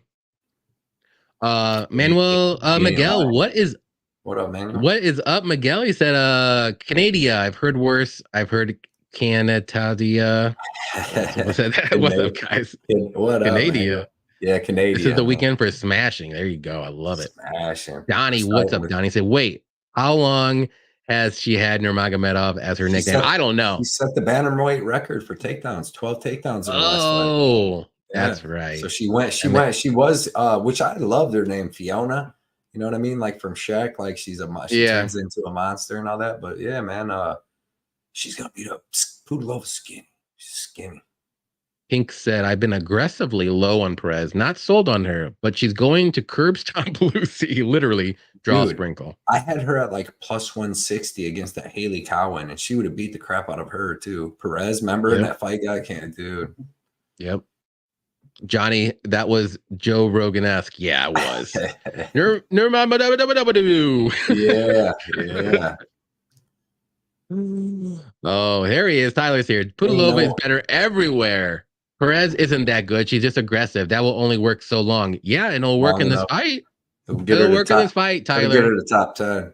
Pudilova does not have that in her. Like, if she's getting pushed up against the cage for the whole 3 rounds, she's gonna crumble. Sorry. I like the only girl. I like that, because if anything, if they're both even in freaking in fighting, let me get the aggressive person. I need to see that. But the only girl to finish Pudi. Did she get finished? I don't know. Yeah, one time. She's got one finished loss. Let's see. She fought Kid. Oh wait, hold on. She fought Kish. It was her last UFC run. Carlos said, "Let me get cake cheeks Perez. Hopefully, see a twerking Vic." Man, Carlos, are you trying to say something? Are you subscribed? Are you subscribed to Perez's OF? Pudilova. Well, he said he was last week. He said he was on Andrade. He said he subscribed to her. Oh, you're right. Perez. Carlos is he's a great man. Making the Latin American run. He's a great man. Just supporting the community. Yes, he does. Jaden likes Perez. I like to hear that. There we go. Perez by decision. Jaden's got some decision sense. loss. Dirty Reg knows as well. Let's go. If we're lining up. AJ liked Lucy. Did you just like, but now you like don't? That. I like the ED. The ED. Mm-hmm. Duty is duty. No, CJ spitting. This I don't think Perez destroy Edwards. I think she does. She Edwards gets is the 3 not takedowns. good. She just needs 3 though, right? Edwards cannot stuff any takedowns. She can't stuff Pudilovas. You know what I mean? She's not stopped. Fair enough. I wouldn't pay $190 on Perez versus a heavy bag. What? Man. Respectful, Effie. I think she gets this one done. It's going to look pretty easy. No love. What is up? He said, twerk, twerk, twerk, twerk, twerk, twerk, twerk, twerk. Yeah, she's going to be doing it. And then we need her to win just for that. Yep. We got MMA Ricky in the house. What up, Ricky? Definitely check him out on Twitter. He puts out all of his bets. He has great bets. Yo. I got a plus 100 Perez ticket, which is now looking really good. Dang, that is amazing. I will say. That's going to hit. Oh, no, you got to get it. Pudilova is butt cheeks, but Perez isn't far away either. So you are on Perez. Okay, that's all I got to hear.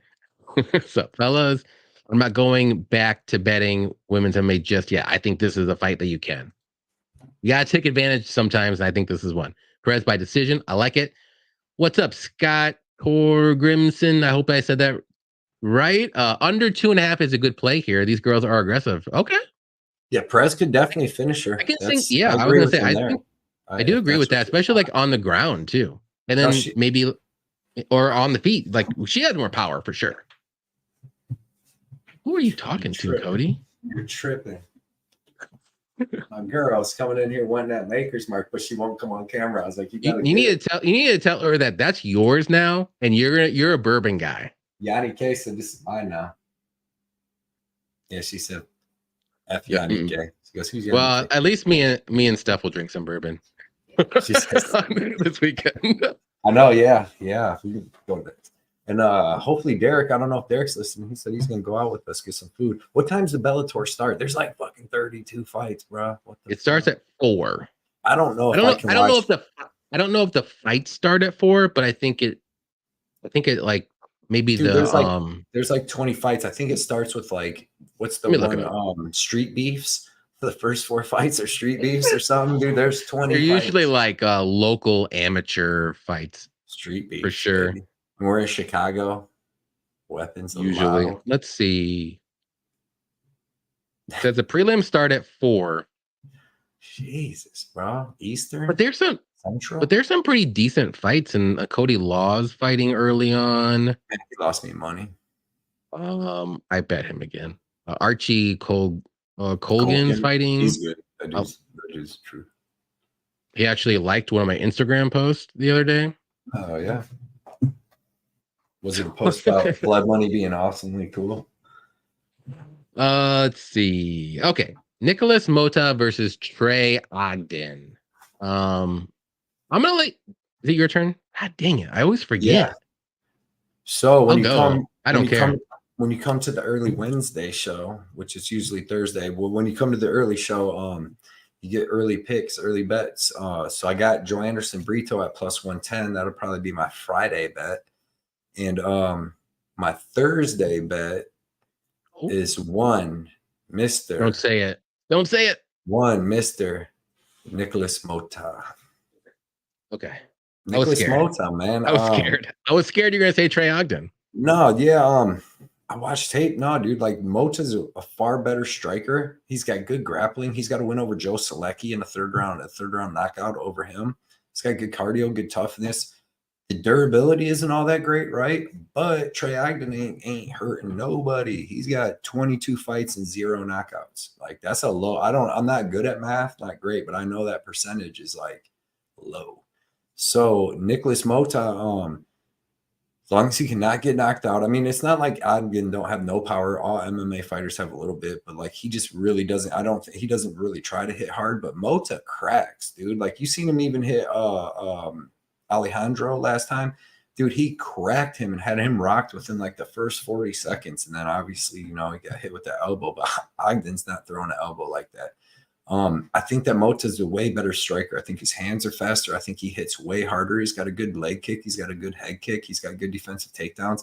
I think this is going to be a striking match, and I think he's going to land the way bigger shots. And if Ogden had shown, even he's got 16 wins, say he had 5 knockouts or 4. So you're like, all right, man, even over low level at the beginning, not knocking anybody out. He's got some submissions, but yeah, man, I'm going to take Nicholas Motta. I actually like this kid. He's pretty good. And I think that Jim Miller's better than Trey Ogden too. Like I would take Jim Miller over Trey Ogden. So to think 100%. Like Motta, dude, everybody knows that's what Jim Miller does. Dude, any young kids, if you're like a fucking young up and coming MMA fighter, do not take Jim Miller as your first fight in the UFC. This dude's got like the most UFC wins ever. And then they bring in like all these young kids and then he knocks them out. Schools them. Yeah, because that's what you should do. I mean, even if you're not the better athlete or you don't do this better or that, dude, you fought that many times, bro. You know what you're looking for. You know how to set somebody up. But Motta had him rocked too. So, yeah, man, I like Motta, and I bet him at -135. I thought that was a pretty decent line. Yeah. Yeah, I like Motta here too. I don't have a bet on him because I was going to wait to see where the line goes, and it's going lower. So I'm waiting and see where it's still going to go. But it might be like a late week bet, if you want to say. But yeah, Motta's a better striker by far, and he's got a good takedown defense, and Ogden's more so a grappler. Yeah, he does have power in his hands. That's the only little worry that I'm a little worried about, because if he does catch Motta, maybe ever so like 90%, let's say, Motta might go down. Let's say that. So, but that's asking a lot from Trey Ogden. Like, he's not like a technical striker at all. Motta's way more technical. I think he's got good enough grappling. If he does get taken down, defensive grappling, let's say, and I think he's got good enough takedown defense because Ogden's takedowns aren't that great either. So Ogden's like almost a better version of Josh Fremd. Like, that's how I literally just picture him. Like, I think he's just a little bit better than Josh Fremd. Smarter fighter. He is smarter, but like they're like the same style of fighter. Like, they got good submissions, but they can't get the fight to the ground. Their striking is just okay. And they're just, that's about it. Like, but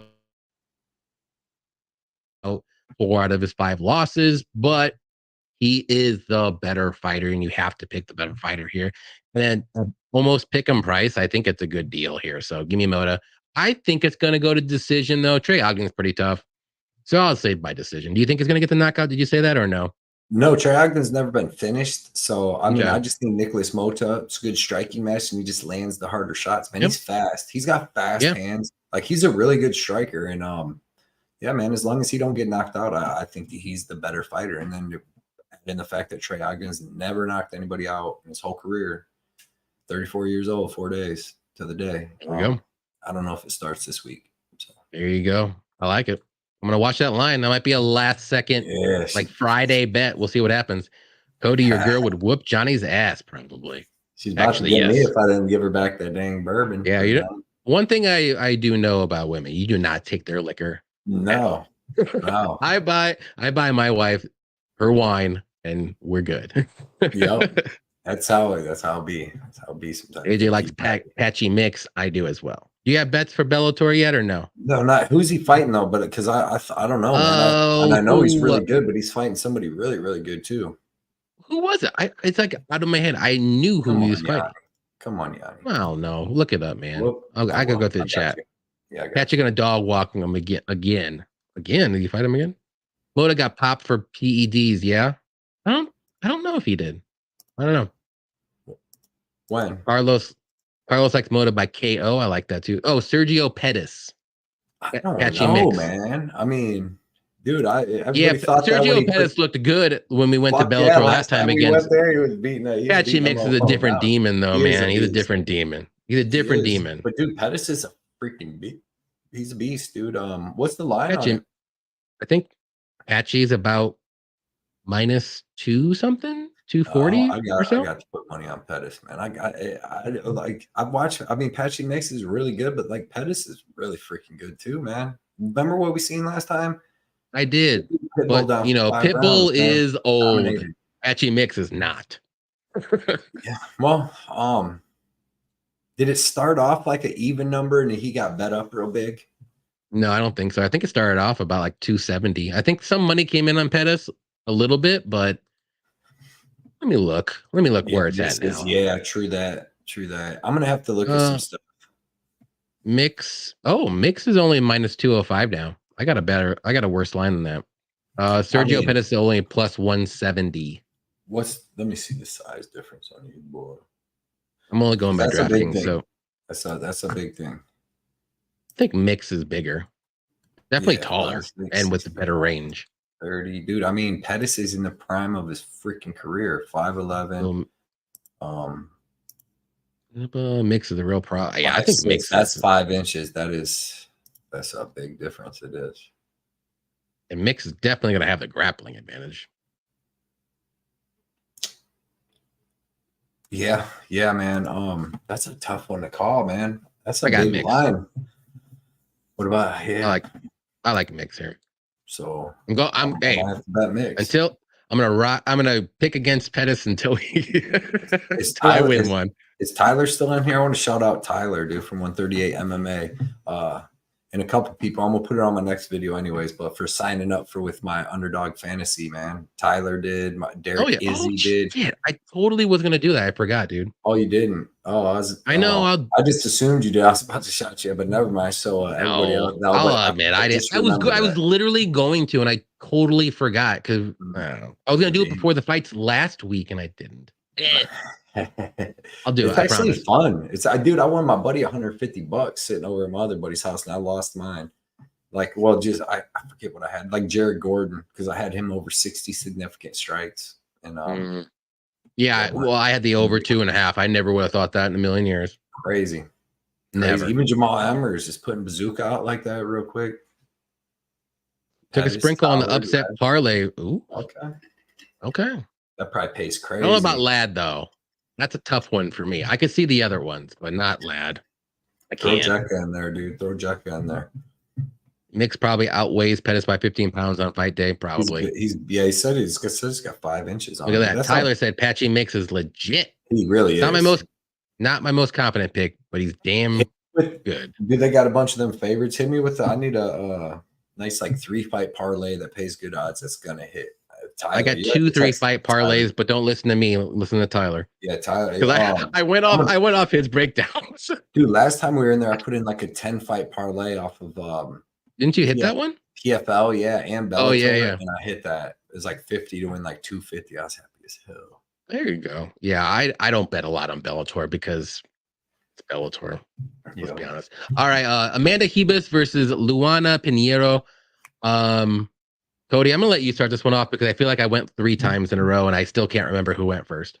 Yeah, man. So both these girls do pretty much the same exact thing. They got decent striking. They both got judo black belts and they both got black belts in jiu-jitsu. So they're grapplers. They started grapplers and then they added in the striking. To me, Amanda Ribas has the way better experience and the better striking. As long as she can stay safe and not get knocked out, she should beat up Luana Pinheiro. And then Pinheiro isn't, some big knockout artist. She usually likes to take girls down and beat them up.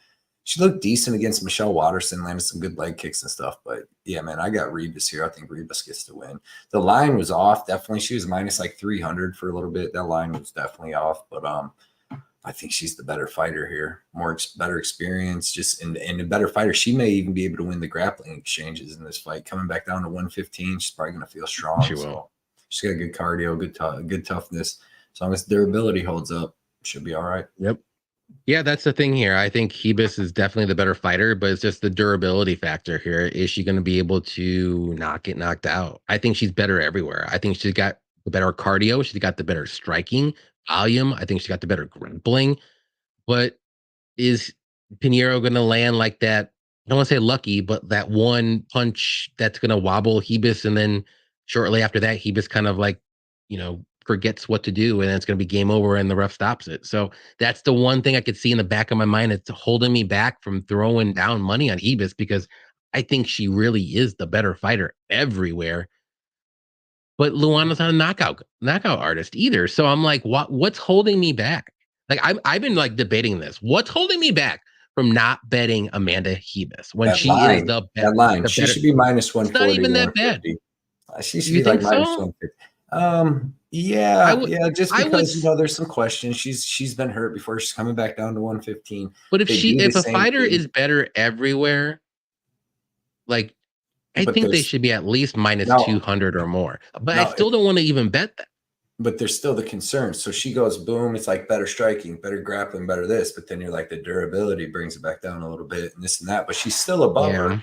But I just don't, you know what I mean? Girls, it's minus 238 right now. And she's coming down a bit. It should be a close fight regardless. Like, they could both land some takedown scrambles, this and that. I favor Ribas, but dude, I mean, I watched and I love Ribas. She's one of my favorite fighters. She's freaking awesome. But I watched her get dropped by Berna Jandiroba. You know what I mean? Like, clipped a little bit. So it's tough. I know. It's tough. You know, Luana throws heat. So I would just stay away from it. You know what I mean? I mean, it throws heat early. Yeah, but anybody that got Luana at like plus 250 and 260 stuff like you did. Yeah, it's a good even bet. Plus 200. I just think Ribas should be like minus 150, 160. These lines are always just carried away on everything. It's like they just start everybody at minus 300. But like last week, like Dev the dude came on my stuff. And he said about Jamal Emmers, he's like minus 320 in this economy. I'm like, he should be minus 500 because he's literally better everywhere, but he don't have durability. I thought he would win, but not like that. And that's the difference here is where, like with Jamal Emmers, where I'm like, he could be minus 800. I didn't see where Bazooka beat him other than some weird knockout, but then Bazooka wasn't dangerous. He's got like 8 decisions out of 11 wins. So yeah. But Ribas has that little bit of durability. Otherwise, you would be all over. And I don't think, see, like if casinos got computers or something making up them things, they're just using a bunch of stats and they see Ribas lands a bunch more strikes and this and that, but I don't know if it adds in junkyard dog and durability. Obviously don't, because usually we can get junkyard dogs at plus literally 100. Literally the only thing that's holding me back is like Luana just catching her. That's it. That's literally the only thing that's holding me back. Otherwise I would jump on the Ribas money line right now, be honest. But she should win. I hope she wins. Yeah, I'll stay away. I think she is a better fighter, though, at strawweight. I think that's a better weight class for her. I think she doesn't have to worry about the powerful flyweights, too. And she has been fighting some pretty powerful girls in the flyweight, getting knocked out, too. So, except Marina Rodriguez. She beat Arugio. She freaking beat, Macy Barber, but man, she looked good against Chikagian. Macy Barber retarded. I bet Macy Barber probably had 15 pounds on her in that fight. Macy Barber she was awful in that fight. She kept going for that stupid knee bar and got knocked out. Yeah, Barber's a big, mean girl, though. I don't like her. I'm going to fade her every time. Sheesh. Okay. Carlos said, hear me out. Ribas is a bit overrated. I don't think she's overrated. I don't think she's underrated either. I think she's about where she is. I think if she didn't have durability concerns, she's top 5 girl. Like, she's got good wrestling, good judo, high level black belt in jiu-jitsu. She's got to win over Berna Jandiroba, Mackenzie Dern. Like, she can beat them kind of grapplers and then outstrike them. And then when the people got good striking, she can usually take them down. She was beating up Marina Rodriguez. She was beating her ass until she got caught in that fight. Yeah. But like, that's what it is. Like, she get caught. That sucks. Yeah. Pink said it. If you dropped and wobbled by pillows, that's what's scaring me. I'm not betting it, but that's what's scaring me. Yeah. Luana losing on a birthday. Yeah, right. Was her birthday today though? Because it says 30 years on there right now. Like, it doesn't say 30 years one day, 30 years. No, I don't know. Yeah. But I thought I did hear that too, that it was her birthday when they fight or something like that. SPS, what is up? Said won a 13-leg parlay last card. Would have won more if Dern won. Bet Ribas, but don't put in parlays. Like, yeah, I agree. But that's an awesome hit, dude. Yeah, freaking great job. Minus Mackenzie Burner. Ribas minus 250. I agree. I can't do it. Got Pinheiro at plus 260. You are a line killer as well, man. Good number, Ricky. Good number. Ribas also a wishy-washy. She's not a wishy-washy fighter. She's just not durable. For some reason. I don't know. Let's go, Ribas. She was 101 before. She's good. Auto bet Luana at plus 250. Okay, I like that. Same game parlay. Luana under 1.5. Okay. I like that too. If she wins. He's plus money right now. Can't believe it. Are you talking about Stotts over? I think that's what they're talking about. They're talking about Bellator. I thought Sabatello won the first one. Okay. Sabatello is like minus 125 now. He was plus money, I saw, and I was this close to betting him, but I decided not to. Really close. What happened for Ian Gary? Yeah, what happened for Ian Gary? Okay, right. Plus money on Pinheiro is love. Plus Her birthday is the 18th, Luana. Just when they fight, right? I think that's the 18th, right? Yeah. Oh, okay. They go by fight days, I guess, or fight night. What? So her birthday is like on fight night. So that's why it says 30 years old. Yeah, no days or anything. Don't change every day. I think it changes every day, bro. Well, I mean, Jaden said her birthday's on the 18th, so I trust I've heard Jaden. that too. Yeah, I trust him too, and I've heard that. So, okay. Tapology, get your stuff together. Tapology, I guess. That's right. All right, this will be a fun fight here. Excited to play it, get a bet on here, so we'll see how you like it. Peyton Talbott versus Nick Aguirre. I'll start this one off. I like Peyton here to get this one done. I think the first round will be dicey, if you want to say. But I think in the second and third round, Peyton should take over with his pressure, his pace, his cardio, his volume, and get a finish here in the second or third round. Is Nick live for a submission in the first round? Yes, he is. If he gets his fight to the mat. But Peyton had pretty good takedown defense. But if he does get taken down and on his back, he can be controlled for a while. But I just don't think in the first round he's going to be able to do it. Like, in order to beat Peyton, I think you have to wrestle him for like 2 rounds at least. And I don't think Nick's going to be able to. So I think Peyton gets this one done in the second or third round by knockout. I may or may not have a bet on Peyton inside the distance at -110. I think he gets this one. What do you think? Yeah, man, you broke it down good. I mean, Nick has decent wrestling, pretty good jiu-jitsu, but you're seeing him fight lower level guys. Peyton's fought some higher level guys on the regional scene. He had a really good fight on the Contender Series. I think the dude Cortez on the Contender, Cortez would probably be able to beat Aguirre, just be able to keep the fight standing and outstrike him. I like Talbot, man. Obviously, the kid seems like a prospect. I think the UFC's wanting him to win this fight. He seems, his forward pressure, his striking, his boxing. He was throwing a lot of kicks towards the end of that fight and just, being aggressive. He was taking crazy punches to the face, crazy leg kicks. Didn't seem like he was getting hurt or nothing. So, I did see him get taken down. What's the one dude's name that he fought right before the Contender Series? Got taken down for the first round and then maybe like 2 minutes of the second round. And then when he got back up, that dude was gassed from trying to hold him down, and then he just finished the guy. So I see that happening here. Nick, I mean, if you want to bet Peyton, you might get a better line on him after the first round because Aguirre might be able to land some takedowns, get some control time. But he's like -800 though. I don't know how better of a line you'll get. Right. But yeah, you might be smart to that. But you might get him down to like -400 or something, which probably I don't think you can parlay that. But I don't know. I don't know live bet. But give me Talbot. I think that like you said, man, I think you can get that late finish in like the third round, just like he does to most people. Because Cortez took a beating, dude. He's tough as hell, dude. That's a tough family. So give me Talbot by finish. I like that bet you got. I got him parlayed with Fiona. There we go. Fiona Nurmagomedov Perez. I got her at -150, and she's better everywhere. You know what I mean? She's better everywhere. I agree. I mean, I would take Talbot was like -300, which I do think that's where the line should be, where it started out at least. I would have took him in a parlay 100%, but I saw it -500. That's what I got. And I was like, I can't do the money line. But it added value because like Perez, and I think Talbot's going to win easily, and Perez was -150, and I would have had to put 375 to get 250, and instead I throw a Talbot on there and I'm able to. So I didn't really pick it like a parlay. I just added him for value, but it's a parlay. But yeah, man, I got her down. I got it down to like -103 or something, so it saved me a lot where I can get 300 for 310. Right on. Nate said birthday's the 18th. I have to take her now. There you go. Yeah. Tapology list age at fight. Okay. As their dinner age. Okay. I didn't know that either.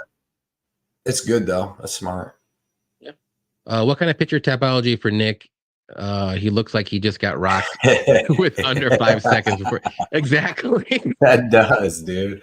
It looks like Peyton hit him. Dude, and rocked him. He rocked him and he's done. I think that's going to be it. There it is. It's predicted for you right there. Tapology did it, man. Simpson style. Talbot reminds me of O'Malley. Skinny, forward pressure, good boxing. It's tough though.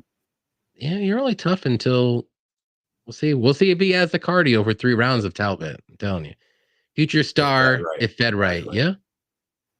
Let's see, Talbott round 2, 3 KO. I like that too. I was thinking about that too. I just figured just do inside the distance. I wonder what the line is on that. It's probably a little better than that. Would you say yours is -110? I don't mind. Yeah, I don't mind I think it's like plus 400 for round 2 and round 3. Really?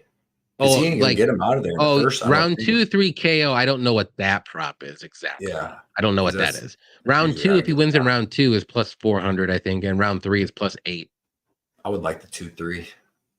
Oh, yeah, I don't know what that is though. You'll have to say something. Talbot reminds me of you already said that, dude. What the hell, dude? Talbot KO round 1. Live up to the high play. Okay. Yeah. Most of his finishes have come in the second or third round too, and he's got 5 of 6. So all his 2 muffins. So 2 muffins were sitting in the oven. Get out of here. Got him. Not impressed with Talbot. He will be the parlay buster. I don't think Nick. Are you impressed with Aguirre though? That's the thing. Are you impressed with Nick Aguirre? Yeah. Talbot giving Jamal Hill a run for his money for worst UFC tattoo. There's a lot of work. What about Diego Lopez? Oof. There's a ton of bad tattoos. UFC has the worst tattoos. Talbot has a walk you down style similar to what we've seen at Van favorite. Exactly. I actually think it's a little bit better than Van's too, personally. Not the striking, but the walking down part, like breaking his opponent. Like, I think it's better, but his striking, Van's got better striking. Yes. Okay. Yes, you should be sorry, Carlos. Thank you. Yeah, come on, Carlos. Don't be what do they call spam in the chat, man? I'm gonna read this one. I'm gonna read this one because it's fantastic. You guys are doing an amazing job with the breakdowns. UFC is definitely showcasing Talbot this weekend. Can't wait for some great fights. Indeed, let's go. Oh, yeah. I agree. Most positive dude in the community, man. We need dudes like. I definitely think they are showcasing him, and they did it for a reason. It has to be one of the easiest fights at featherweight, right? Oh yeah. Is there, dude, you know who I feel bad for is Cortez, dude. Because if you think about his 2 fucking, there's so many bums that go through the Contender Series, and his 2 fights was Christian Rodriguez and Peyton Talbot, like 2 dudes that looked like their future top 10 guys at bantamweight, and he had to fight both of them on the damn Contender Series, man. So Elvis Brenner has the best walk you down style. You think so? I like Elvis Brenner, man. What about our guy Darren Elkins? I like Darren Elkins. He's been doing it for years. Doing it for years. Yeah, there's some there. That's the best style, man. Them dudes. Ilya Taporia has a nice, sick. Talbot round 3 KO. Really? I thought it was gonna be more than that. They know KO round 3. It should be more than that. I think I saw round 3 alone was just 800 on DraftKings. Let me look. White props. Round 3 KO is plus 900 on DraftKings. Throwing it out there. I do. Them block down styles are so fun, man. Talbot's alrighty. With it. Really killer. This is going to be the people's main event. I'm saying it now. What about Benoit Saint Denis walk down style? Oh yeah, that's scary, dude. So I would be scared. Wow. Jordan Leavitt's got that crazy walk down style. So is Chase Hooper. Look at those guys. They're dangerous. Got the Jordan, the Monkey King Leavitt versus Chase the Dream Hooper. You want me to start this one, or you want to? I'll start it. Go ahead. Don't do it. Don't do it. I didn't watch your breakdowns, by the way. I haven't watched yours yet. I like to do this. I like to know. I know. I like to do it now too. I wait until after. Okay. Here's the thing. Don't do it. Here's the thing: is Chase Hooper is going to win this fight? I think he's going to win it convincingly, like real convincingly. The thing is both their striking sucks, but I think Chase Hooper's got the better hands. Leavitt's got the better kicks, but Chase Hooper's striking wasn't looking bad against Fury. This fight ain't going to stay striking all that long, dude. They're going to be grappling back and forth. My problem with Jordan Leavitt is that he slows down, dude. He's got a round in 1.5 minutes of gas. Like he's got like 6 minutes of gas. You've seen it against Patty. You've seen it against Puelles. Him and Puelles had a great back and forth grappling. And he just about like 3 minutes into the second round, he started accepting bottom position and laying there and just letting Puelles on top of him. Same thing in the third round. Patty finished him. You know, he came out strong as hell against Patty. I just think he gets tired, man. Chase is a big kid at 150. These dudes are going to be grappling back and forth, tons of scrambles, tons of all that. And Chase, if one thing, has excellent cardio. You know what I mean? He's actually a junkyard dog, which is weird to say because a junkyard dog, there's a junkyard dog, Cody. Listen, there's a bunch of different stuff that goes to it. And you're getting crazy. Junkyard dog is only acceptable for certain fighters. And no, Chase Hooper is not a junkyard dog. Listen, his skills haven't caught up yet. But when this kid's 30, he's a junkyard dog. Well, he's not one yet. Because listen, he'll go in there and take a fucking beating and keep going. He's got good cardio and he can take a beating. And then once he gets all his skills together and take the beating and fully come back, that's when you're a junkyard dog. But you got to have cardio and you got to have that toughness and grit to keep coming back. And this kid will do that, even getting his face beat in. He's just got to let it catch up. And now he's 24, you know what I mean? And I love his cardio. He's got good cardio. He's got good toughness and all that. And I just think that he's going to be big and he's just going to wear on Leavitt like that. And I like Leavitt. I like him. He should win the first round. He's probably got the better wrestling, even though it's not like his wrestling is great, but he's probably got the better wrestling. But from there, they're just going to be scrambling back and forth, dude. And Chase pushes a crazy pace. And I've seen Leavitt slow down gas twice. So I got to go with the kid that doesn't gas and that's going to be able to do that longer. And I mean, you got to assume their jiu-jitsu is pretty even. I don't see either dude catching each other in a submission. Do you have a bet on Chase Hooper? No, I don't. I didn't bet him. I'm just saying this. Do you love the line? No, but like I do think. You think it's gonna be a closer fight than the line says? No, I think he clearly starts taking over in the second round and starts like beating up Leavitt for the second and third, just like he did Fiore, because Leavitt slows down. You know, if I seen Leavitt go 3 hard rounds and grappling back and forth, but when I see you accepting bottom position to Claudio Pujolas with, you know, in the second round. Claudio Pujolas is a very good grappler, though. That's about it, though. That's about it. I'm just throwing it out there. Well, Leavitt was doing good with him until he slowed down, and Pujolas slows down too. So it's weird. But I just like Chase Hooper here. I don't think either dude submits each other, and I just like his cardio and his size. If we're gonna say they're pretty much the even at everything, then let me go with cardio and size. Yeah, I'm gonna go with the Monkey King here. Okay. For one, he's my dude. Gets it done. Weird, unorthodox. Totally get it. But I don't know, man. I think he's improved as well. Like, I know Chase, yeah, he improved as well. He went up a weight class. It's probably better for him. But like Jordan's improved. I mean, it's against Victor Martinez, but he looked a little bit better with his striking.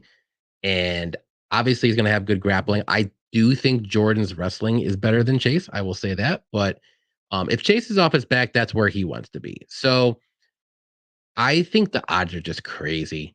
I'm taking a shot here on Jordan. I think this should be closer to a pick'em. I think maybe, I'm not saying Jordan should be the favorite. I think Chase Hooper should be like a -150 at most. Like, there's no way anyone can trust Chase Hooper enough at -250 or whatever he's at now or what he was to win this fight. Like, I think this will be a close fight. I think both guys could win.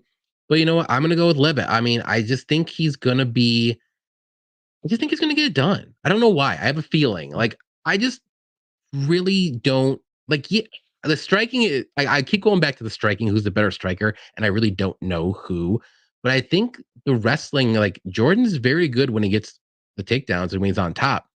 And he looked good against Patty until that we got submitted where his arm was trapped. Like, I wonder what would happen if he didn't get his arm trapped. He probably would have got out of it. He couldn't do anything. He got rear naked choke.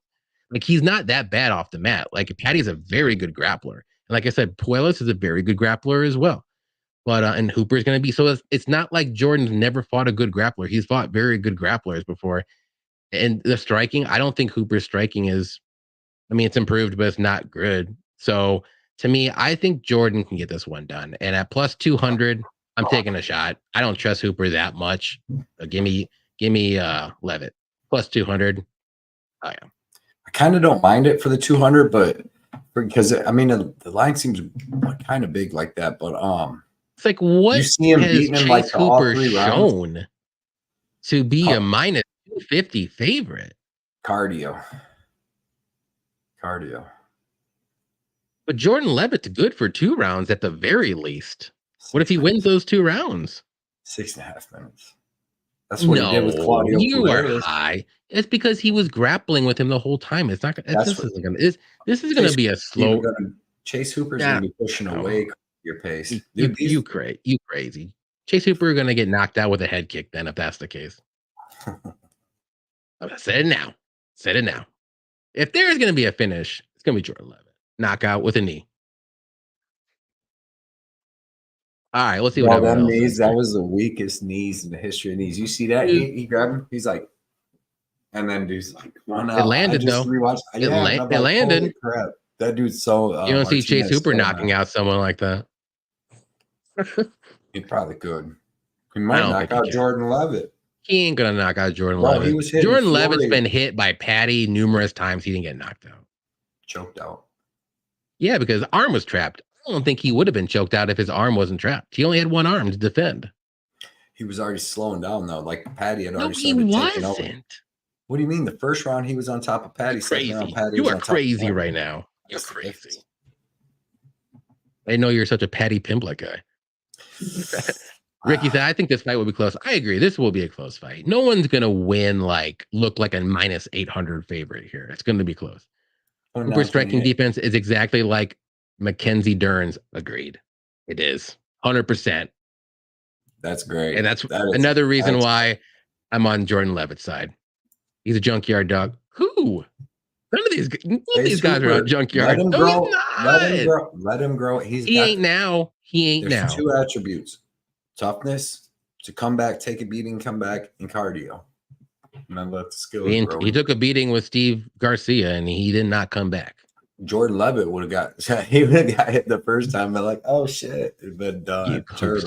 Get out of here, Carlos. They did good slow rolling Hooper because he came in the UFC and was not. Yeah, but man, these people he's fighting is not good either. Yeah, Jordan Leavitt's fighting better guys than Chase Hooper, 100%. 100%. You can't even debate that. I'm sorry. If you can't out-grapple Steve Peterson, you got problems. Chase Hooper really impressed with his striking. Like, okay, yeah, you look good. Okay, whatever. See what happens here. Well, Carlos, it's going to happen. Get ready. All over Leavitt money line. This should be a pick 'em. I agree. This is awful. I don't mind you guys getting plus 200. What's up, Bunny Hunter? Hunter. Charles Johnson, Lucas Alexander, Peyton by KO, and Brennan Allen. I like all those except Charles Johnson. Bunny Hunter was going to be on the shout out to the Charles Johnson bet. Was going to be on Paul Craig, man. He's usually on the big dogs. He knows. Cooper walks around with his chin up and is so hittable. Agreed. Yeah. Leavitt is used to wrestling at 155 more as well. Agreed. True. Yeah. Monkey King at a legit gym. Finally, him as a massive underdog as well. Agreed. You see his Instagram post? I did. What did it say, Johnny? What did it say? What did it say? I saw another one of his things he said where he's having a baby soon, which is another reason why you should be betting on Jordan Leavitt, because whenever fighters either just have a baby or is having a baby, I swear they're like 95% win every freaking time. Yeah, but he said he's going to pull out if she goes into labor. If she does. So she may not. I do, and I like I'll give my money back. He grew on me. I used to not like him and want to see him get beat. Now, not like him. You used to tell me, Johnny, you are crazy for. I'm like, this dude's got it. Man. He grew on me. But like I said, Chase Hooper, same thing. I used to fade the shit out of him. I won a ton of money. I had Steve Garcia plus 185. And the under 1.5 or under 2.5 in that one. But yeah, man, no, I like Jordan Leavitt a lot. I just think Chase Hooper, man, size cardio here. They both do the same thing. Terrible striking and great grappling. Let's go. What's up, Gobbler? Hooper better than Patty. I don't know about that. Just because of stand-up. I would take Patty all day, twice on Sundays. But dude, Chase Hooper, I'm telling you, Chase Hooper at 29 years old, 28 years old, he's 24 now. He's been in the UFC. He took his lumps at 20. That's the difference. And at 30, this kid could be real good if his striking catches up, his body, everything. He keeps doing it. What's up, Zach? He said Chase's hands looked improved. Yes, they did. More than Leavitt's, and his BJJ is far better. Trying to do a shoey bet on this one or what, Johnny? Oh, you're gonna try to get me on a plus 200 underdog? Shit. I'm in. You don't do that to me, Cody. I'm in. Let's Let's do it. go. You don't fucking do that to me. Not against the Monkey King. Sorry, I'm in. That's why I did that. I don't never Just- ask for the sweet, but on this, okay. I gave you Dontel Mays. I ain't giving you this one. This is a lock. All right. I took the plus 150 Ricci and it did not pay out for me. But if Steve Garcia is way better. I didn't bet on Hooper, so I'm really rooting for you to win because you got a bet and I'm rooting for you to win your bet. Maybe born this week. Yep. Too late to pull out. Right now it is. Definitely too late. I'm not betting till weigh-ins. Oh, let's see. Yeah. Pull out games. All right. Let's see. All right. Next one here. Co-main event. Jake Matthews versus Michael Morales. Who do you got here and why? Oh, you're eating. Or I can go. Doesn't matter. Okay. I'll go. Let's see. I gotta find my notes here. Yeah, I got Morales here all day, though. I do like him a lot. I think he's got the better striking. He's got the more power in his hands. He's got the reach advantage of like 6 inches, I believe. He's more athletic. And he's got very good takedown defense. And Jake Matthews is a wrestler, guys. He's not a very good striker. He looked very good against Andre Fiallo, but that was like a one-off fight. He will never look like that again. I'm sorry. He looked amazing. Everybody bet on him against Matt Semelsberger, and he got dropped in every freaking round. And if Matt Semelsberger is looking like that against Jake Matthews, what do you think Michael Morales is going to look like in this fight?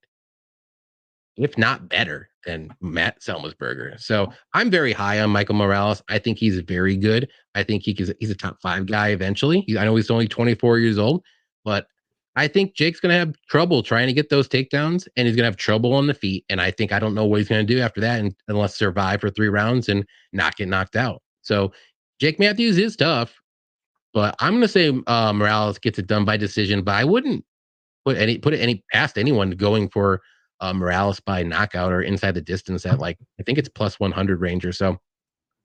But I like Morales to get this one done all day. What do you think, Cody?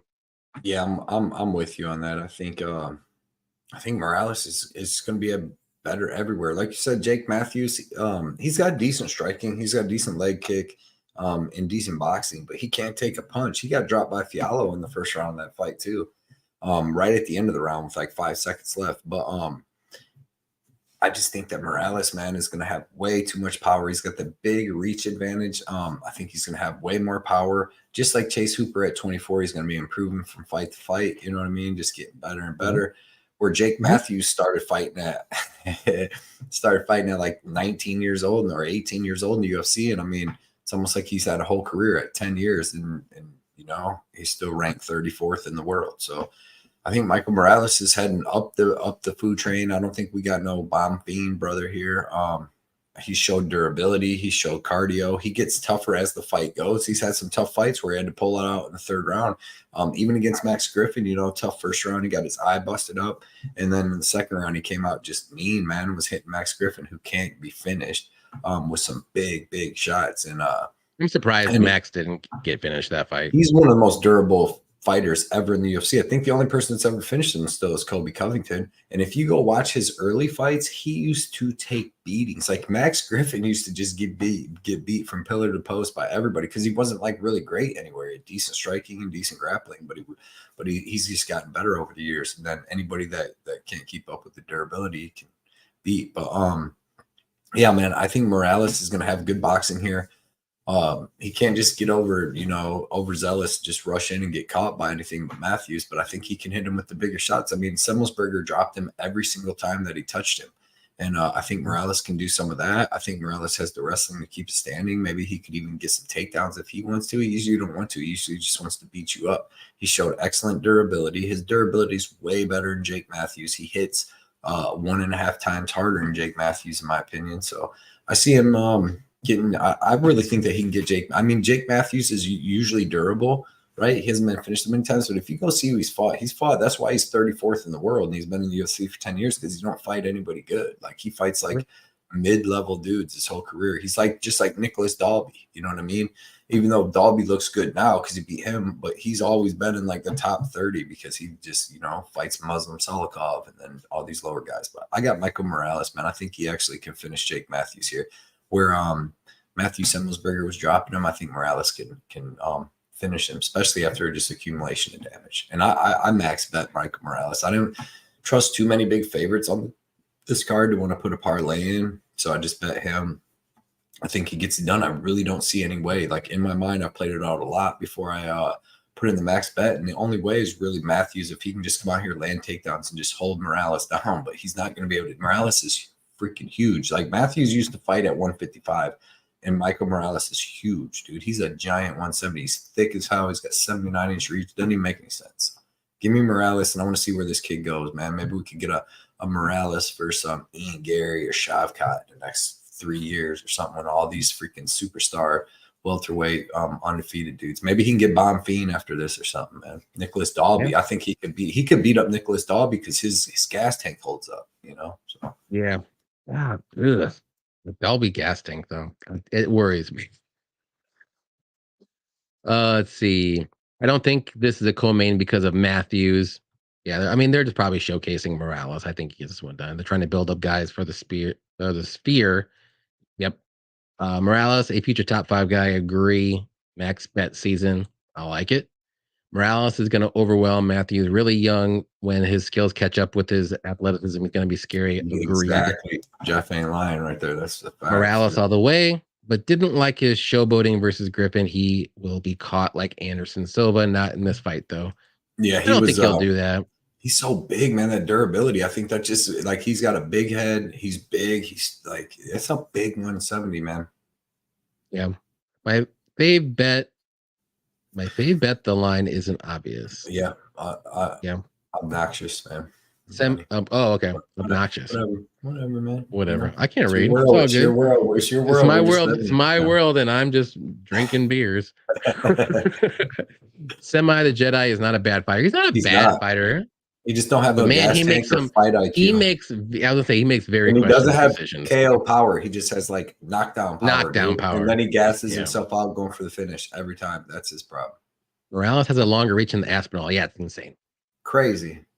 And he's athletic, man. And I like the durability. Mushroom says over 1.5 here. Morales over 1.5. Okay. I can see that. I like it. All righty. We'll go to the main event. Going to be Brendan Allen versus Paul Craig. And I'm going to ask you again. Did you start that or did I? I think I did. Yeah. I was letting you eat. Okay. So, okay. I want to ask a question. I was going to put this on Twitter too. And I still do. I still want to put it on there because I want to see the honest answer. Okay. If Paul Craig was still at 205 and Brendan Allen was like, screw it, I'm going to go up to 205, and he took a fight with Paul Craig at 205, what would the line be? Like at 205, what would that line have been? Like if you see like Paul Craig versus Volkan Oezdemir and these kind of dudes in Krylov, and it's like minus 160. I mean, I think Allen would still be a favorite. I think Allen would still be the favorite. Maybe not that. This dude's beat Jamal Hill, Anheliger, Krylov, Kennedy, and Njoku, or whatever, however you say his name. He's beat all of them. There's a determining factor with all of them. They're all better than Brendan Allen at 205. No, they all cannot. They have no submission game. They have no ground game at all. Krylov, Anheliger. He's got the case of the dumb brains. Well, Brendan Allen's never been accused of being a freaking genius. I mean, the dude. Well, he ain't dumb brains because why would you even go down to the? If I was Brendan Allen's, Paul Craig has a weird way of taking him to the ground. Like Jamal Hill didn't take him down. He like freaking pulled crazy guard. Well, yeah, but he's not a grappler. But he could, and he's big at 205. So I just feel like the line would be like, maybe Brendan Allen minus 150, something kind of logical, because like I just think it's weird because Paul Craig came down to 185 that he's plus fucking 400 or whatever. That to me is crazy. Well, the line's crazy now. Because unless he's fighting a dude that can knock him out cold, like and I don't think Brendan Allen can, then he's going to put up a crazy ass fight and he'll be there for all 5 rounds. Cause I don't know if Brendan Allen's going to submit him, but maybe. But yeah, man, this fight's going to be crazy. I guess the reason the line's like that is because we just assume Brendan Allen is going to keep the fight standing the whole time and just beat him up. You know what I mean? Like kind of like he did Munoz, but Munoz barely even tried to shoot on him. And Paul Craig, man, showed some decent stuff. Like he did a duck under and just grabbed Munoz like this and walked him across the cage and took him down. Yeah. Like he's big. Munoz is not as good as we all thought. Yeah, but he went longer with Brendan Allen. You know what I mean? Brendan Allen choked him out later in the third, where Paul Craig just like freaking swept him, got on top of him, and pounded him out. But he's so dangerous. I just think this line's crazy. That's why I just think this line is crazy. But crazy now. Yeah, I don't know what it started at, but I mean, Paul Craig is just going to be live as hell the whole time. I mean, I don't know, man. The line's off. Like I think that you'd have to. It is now. You have to bet Paul Craig, but like I don't know. I guess because Brendan Allen's got the jiu-jitsu, but like I mean, who do you think the more well-rounded fighter is? I think Nikita Krylov would beat the shit out of Brendan Allen. Like beat the shit out of Nikita Krylov's huge. Yeah, and Paul Craig. Brendan Allen is actually pretty big. He's a big middleweight. Yeah, I don't know if he can go up to 205, but he's a big middleweight. But that's what I'm saying. So if he can catch Nikita Krylov, why the hell couldn't he catch Brendan Allen? Like Brendan Allen ain't this guy. Well, I just think Brendan Allen's better submission defense, and he's not. I don't think he's gonna wrestle here. Why would he? I know. Why would you wrestle? Why would you wrestle when you have a clear advantage? It's Brendan Allen. Remember when he didn't wrestle against Chris Curtis and got beat up? And I had like minus 400. Well, Chris Curtis has good. He has good takedown defense. So yeah, Paul Craig's got excellent jiu-jitsu. But I mean, I don't know, man. I'm just saying. Here's my pick. I think all the value's on Paul Craig, man. That's all I'm saying. Oh yeah, there's a ton of value on Paul Craig now. Yeah, it's crazy. It's just, but I'm saying it's crazy, dude. It's crazy. Well, I'm going to tell you this. I'm all in on Brendan Allen. I think he gets this one done. I think he's a better striker. I think if this fight does go to the mat, if Paul Craig pulls guard or if he gets a takedown, whatever, however it gets to the mat, whatever you want to say, like I think Allen is okay. I don't think he's going to get subbed. I think he'll be able to survive, make it to the later or the end of the round or whatever, or maybe even get up. I just don't think Paul Craig is going to pull like he did against Jamal Hill or against Magomed Ankalaev. The list just keeps going on. That's what I'm saying. But here's the thing. All of these guys are strikers. Like none of those guys have the grappling ability of Brendan Allen. Now, I'm not even putting Brendan Allen's grappling ability up against Paul Craig's, but I just don't think Brendan Allen is going to give in and do something stupid on the ground and then make Paul Craig get a arm triangle or something like that stupid with 1 second left. You know what I mean? I lost when I seen Jamal Hill's arm do this. I go, he's going to stop the takedowns and he's going to knock out Paul Craig. Next thing you know, it's fucking arms in the air doing this. I get it. But here's they're just different fighters. That's a great win. I don't want to take that away from Paul Craig. But look at him against Volkan Ozdemir. He looked like trash. That's just a striker. Ozdemir's a beast too. With decent. But I'm just saying, Paul Craig is very up and down. Yes, he's beat some good fighters in the 205 division. He beat Andre Munoz, who's a very good grappler, again. But who has he fought that's super well rounded other than Nikita Krylov, who did a fucking idiot thing? Ankalaev, Jamal Hill. But he won't. Okay, Ankalaev should have lasted one more second. He would have won. Kennedy and Njoku. He's not even that good. And I'll say it. He's my dude. You know that. He's not even that good.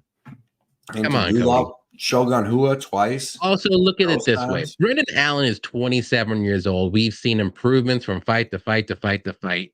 Paul Craig is 35 years old. We've seen a good improvement against Andre Munoz, who's also 35 or 36, who's also been fraud checked as well.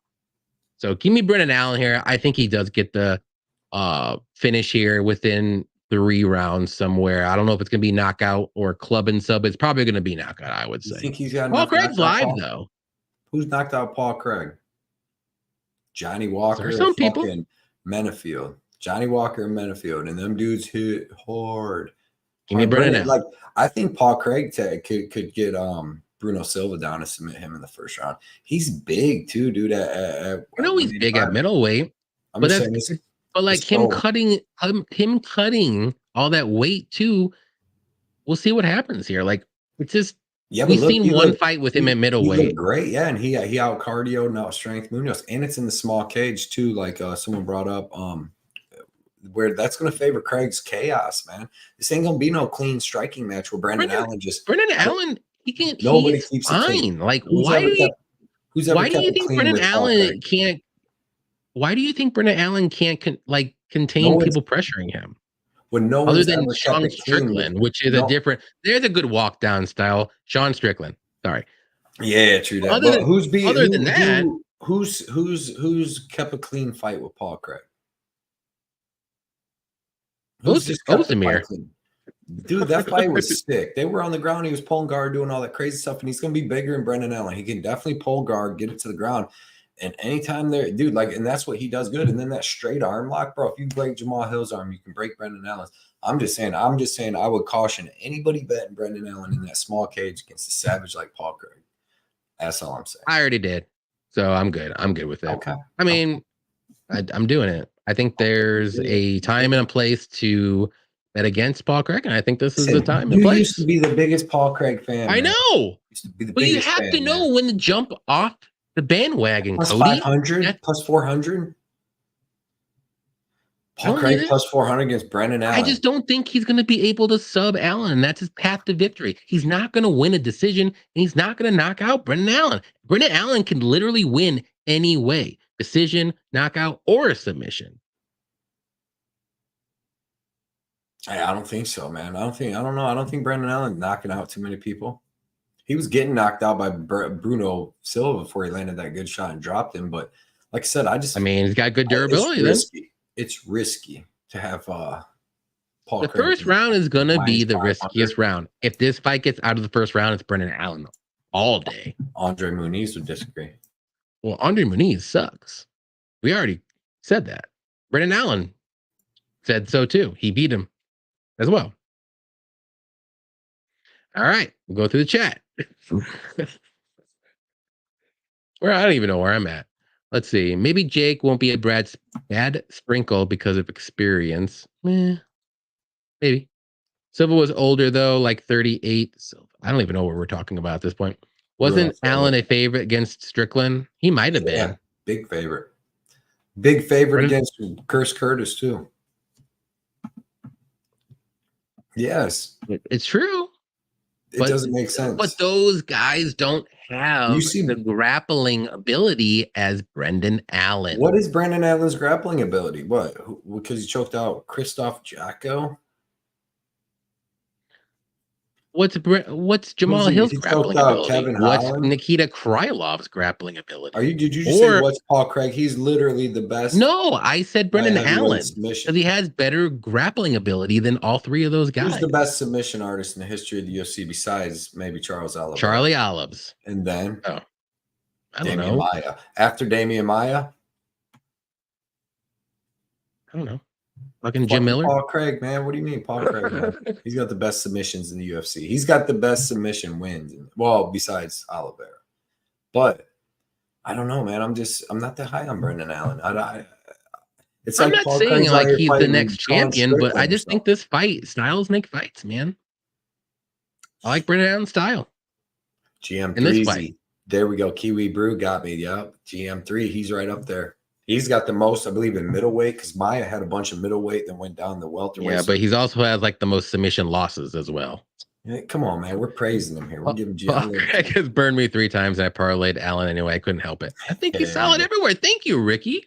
He is solid everywhere. Allen on too much of a stake is momentum crazy. That Craig body lock takedown versus Munoz was crazy easy. Smooth, dude. He just grabbed him and powered him and walked him. He walked him. And Munoz, we found out that Munoz is not as good as we thought after the Jacare fight. Everyone was so freaking. I was too. I'll admit it. I thought he was going to be the next big thing. He's awful. He can't do anything other than grapple, and not even that great. Yeah. Everybody's gonna be sweating with I'm telling people right now this could be a nice little parlay. Jekka Allen will Saragih, look better Paul on the Craig. feet. Jekka Saragih, Paul Craig. Actually, you could do Paul Craig round 1-2, Saragih round 1-2, and then you could throw Brito round 1-2. This is all I'm saying. What Bunny Hunter says right here. This is it. This is exactly what I'm saying. Here we go. We'll get to it. All right. Allen is going to look better on the feet. Craig has bad striking. Craig is super dangerous on the ground. Yes, and I'm agreeing with that. But Allen's good enough to stay safe when he's on top and or bottom, I believe. Allen's the pick. That's it. That's the breakdown, guys. I favor the striker. You know that. That's better striker. Anybody could be safe on top of Paul Craig. I'm not even saying Allen should go for takedowns to be on top. He shouldn't. Pull guard. Craig can land a takedown. I think he'll be okay. 500 on Brandon Allen, minus 500. I wouldn't touch him at minus 500. I didn't get him at minus 500. You should get in on that, Paul Craig. Under 2.5 rounds. I like that too. I think they're both. Paul Craig's finished all his wins, and Brandon Allen's finished 18 of 22, I believe. A lot, yeah. Allen jumping into Craig's guard. Why would he? Mm-hmm. Allen didn't beat Malkoon. Malkoon won that fight. Malkoon won that fight. Craig pulling guard, trust. I mean, he's going to have to, because I don't know if he's going to be able to take Brandon Allen down. Let's see. Did Brandon Allen have this 100% takedown deed, bro? I've seen Kevin. I'm wanting. But Paul Craig doesn't have the Makhachev wrestling. No, but it's Makhachev style. You know, might not be Makhachev. You are crazy right now. Allen boxes versus Strickland. He will wrestle versus Craig. Get rid of me, lying, dude. Bro, why would you wrestle? Have you heard Allen's comments, bro? Really good point, Johnny. I make a lot of good points. Thank you, Pink.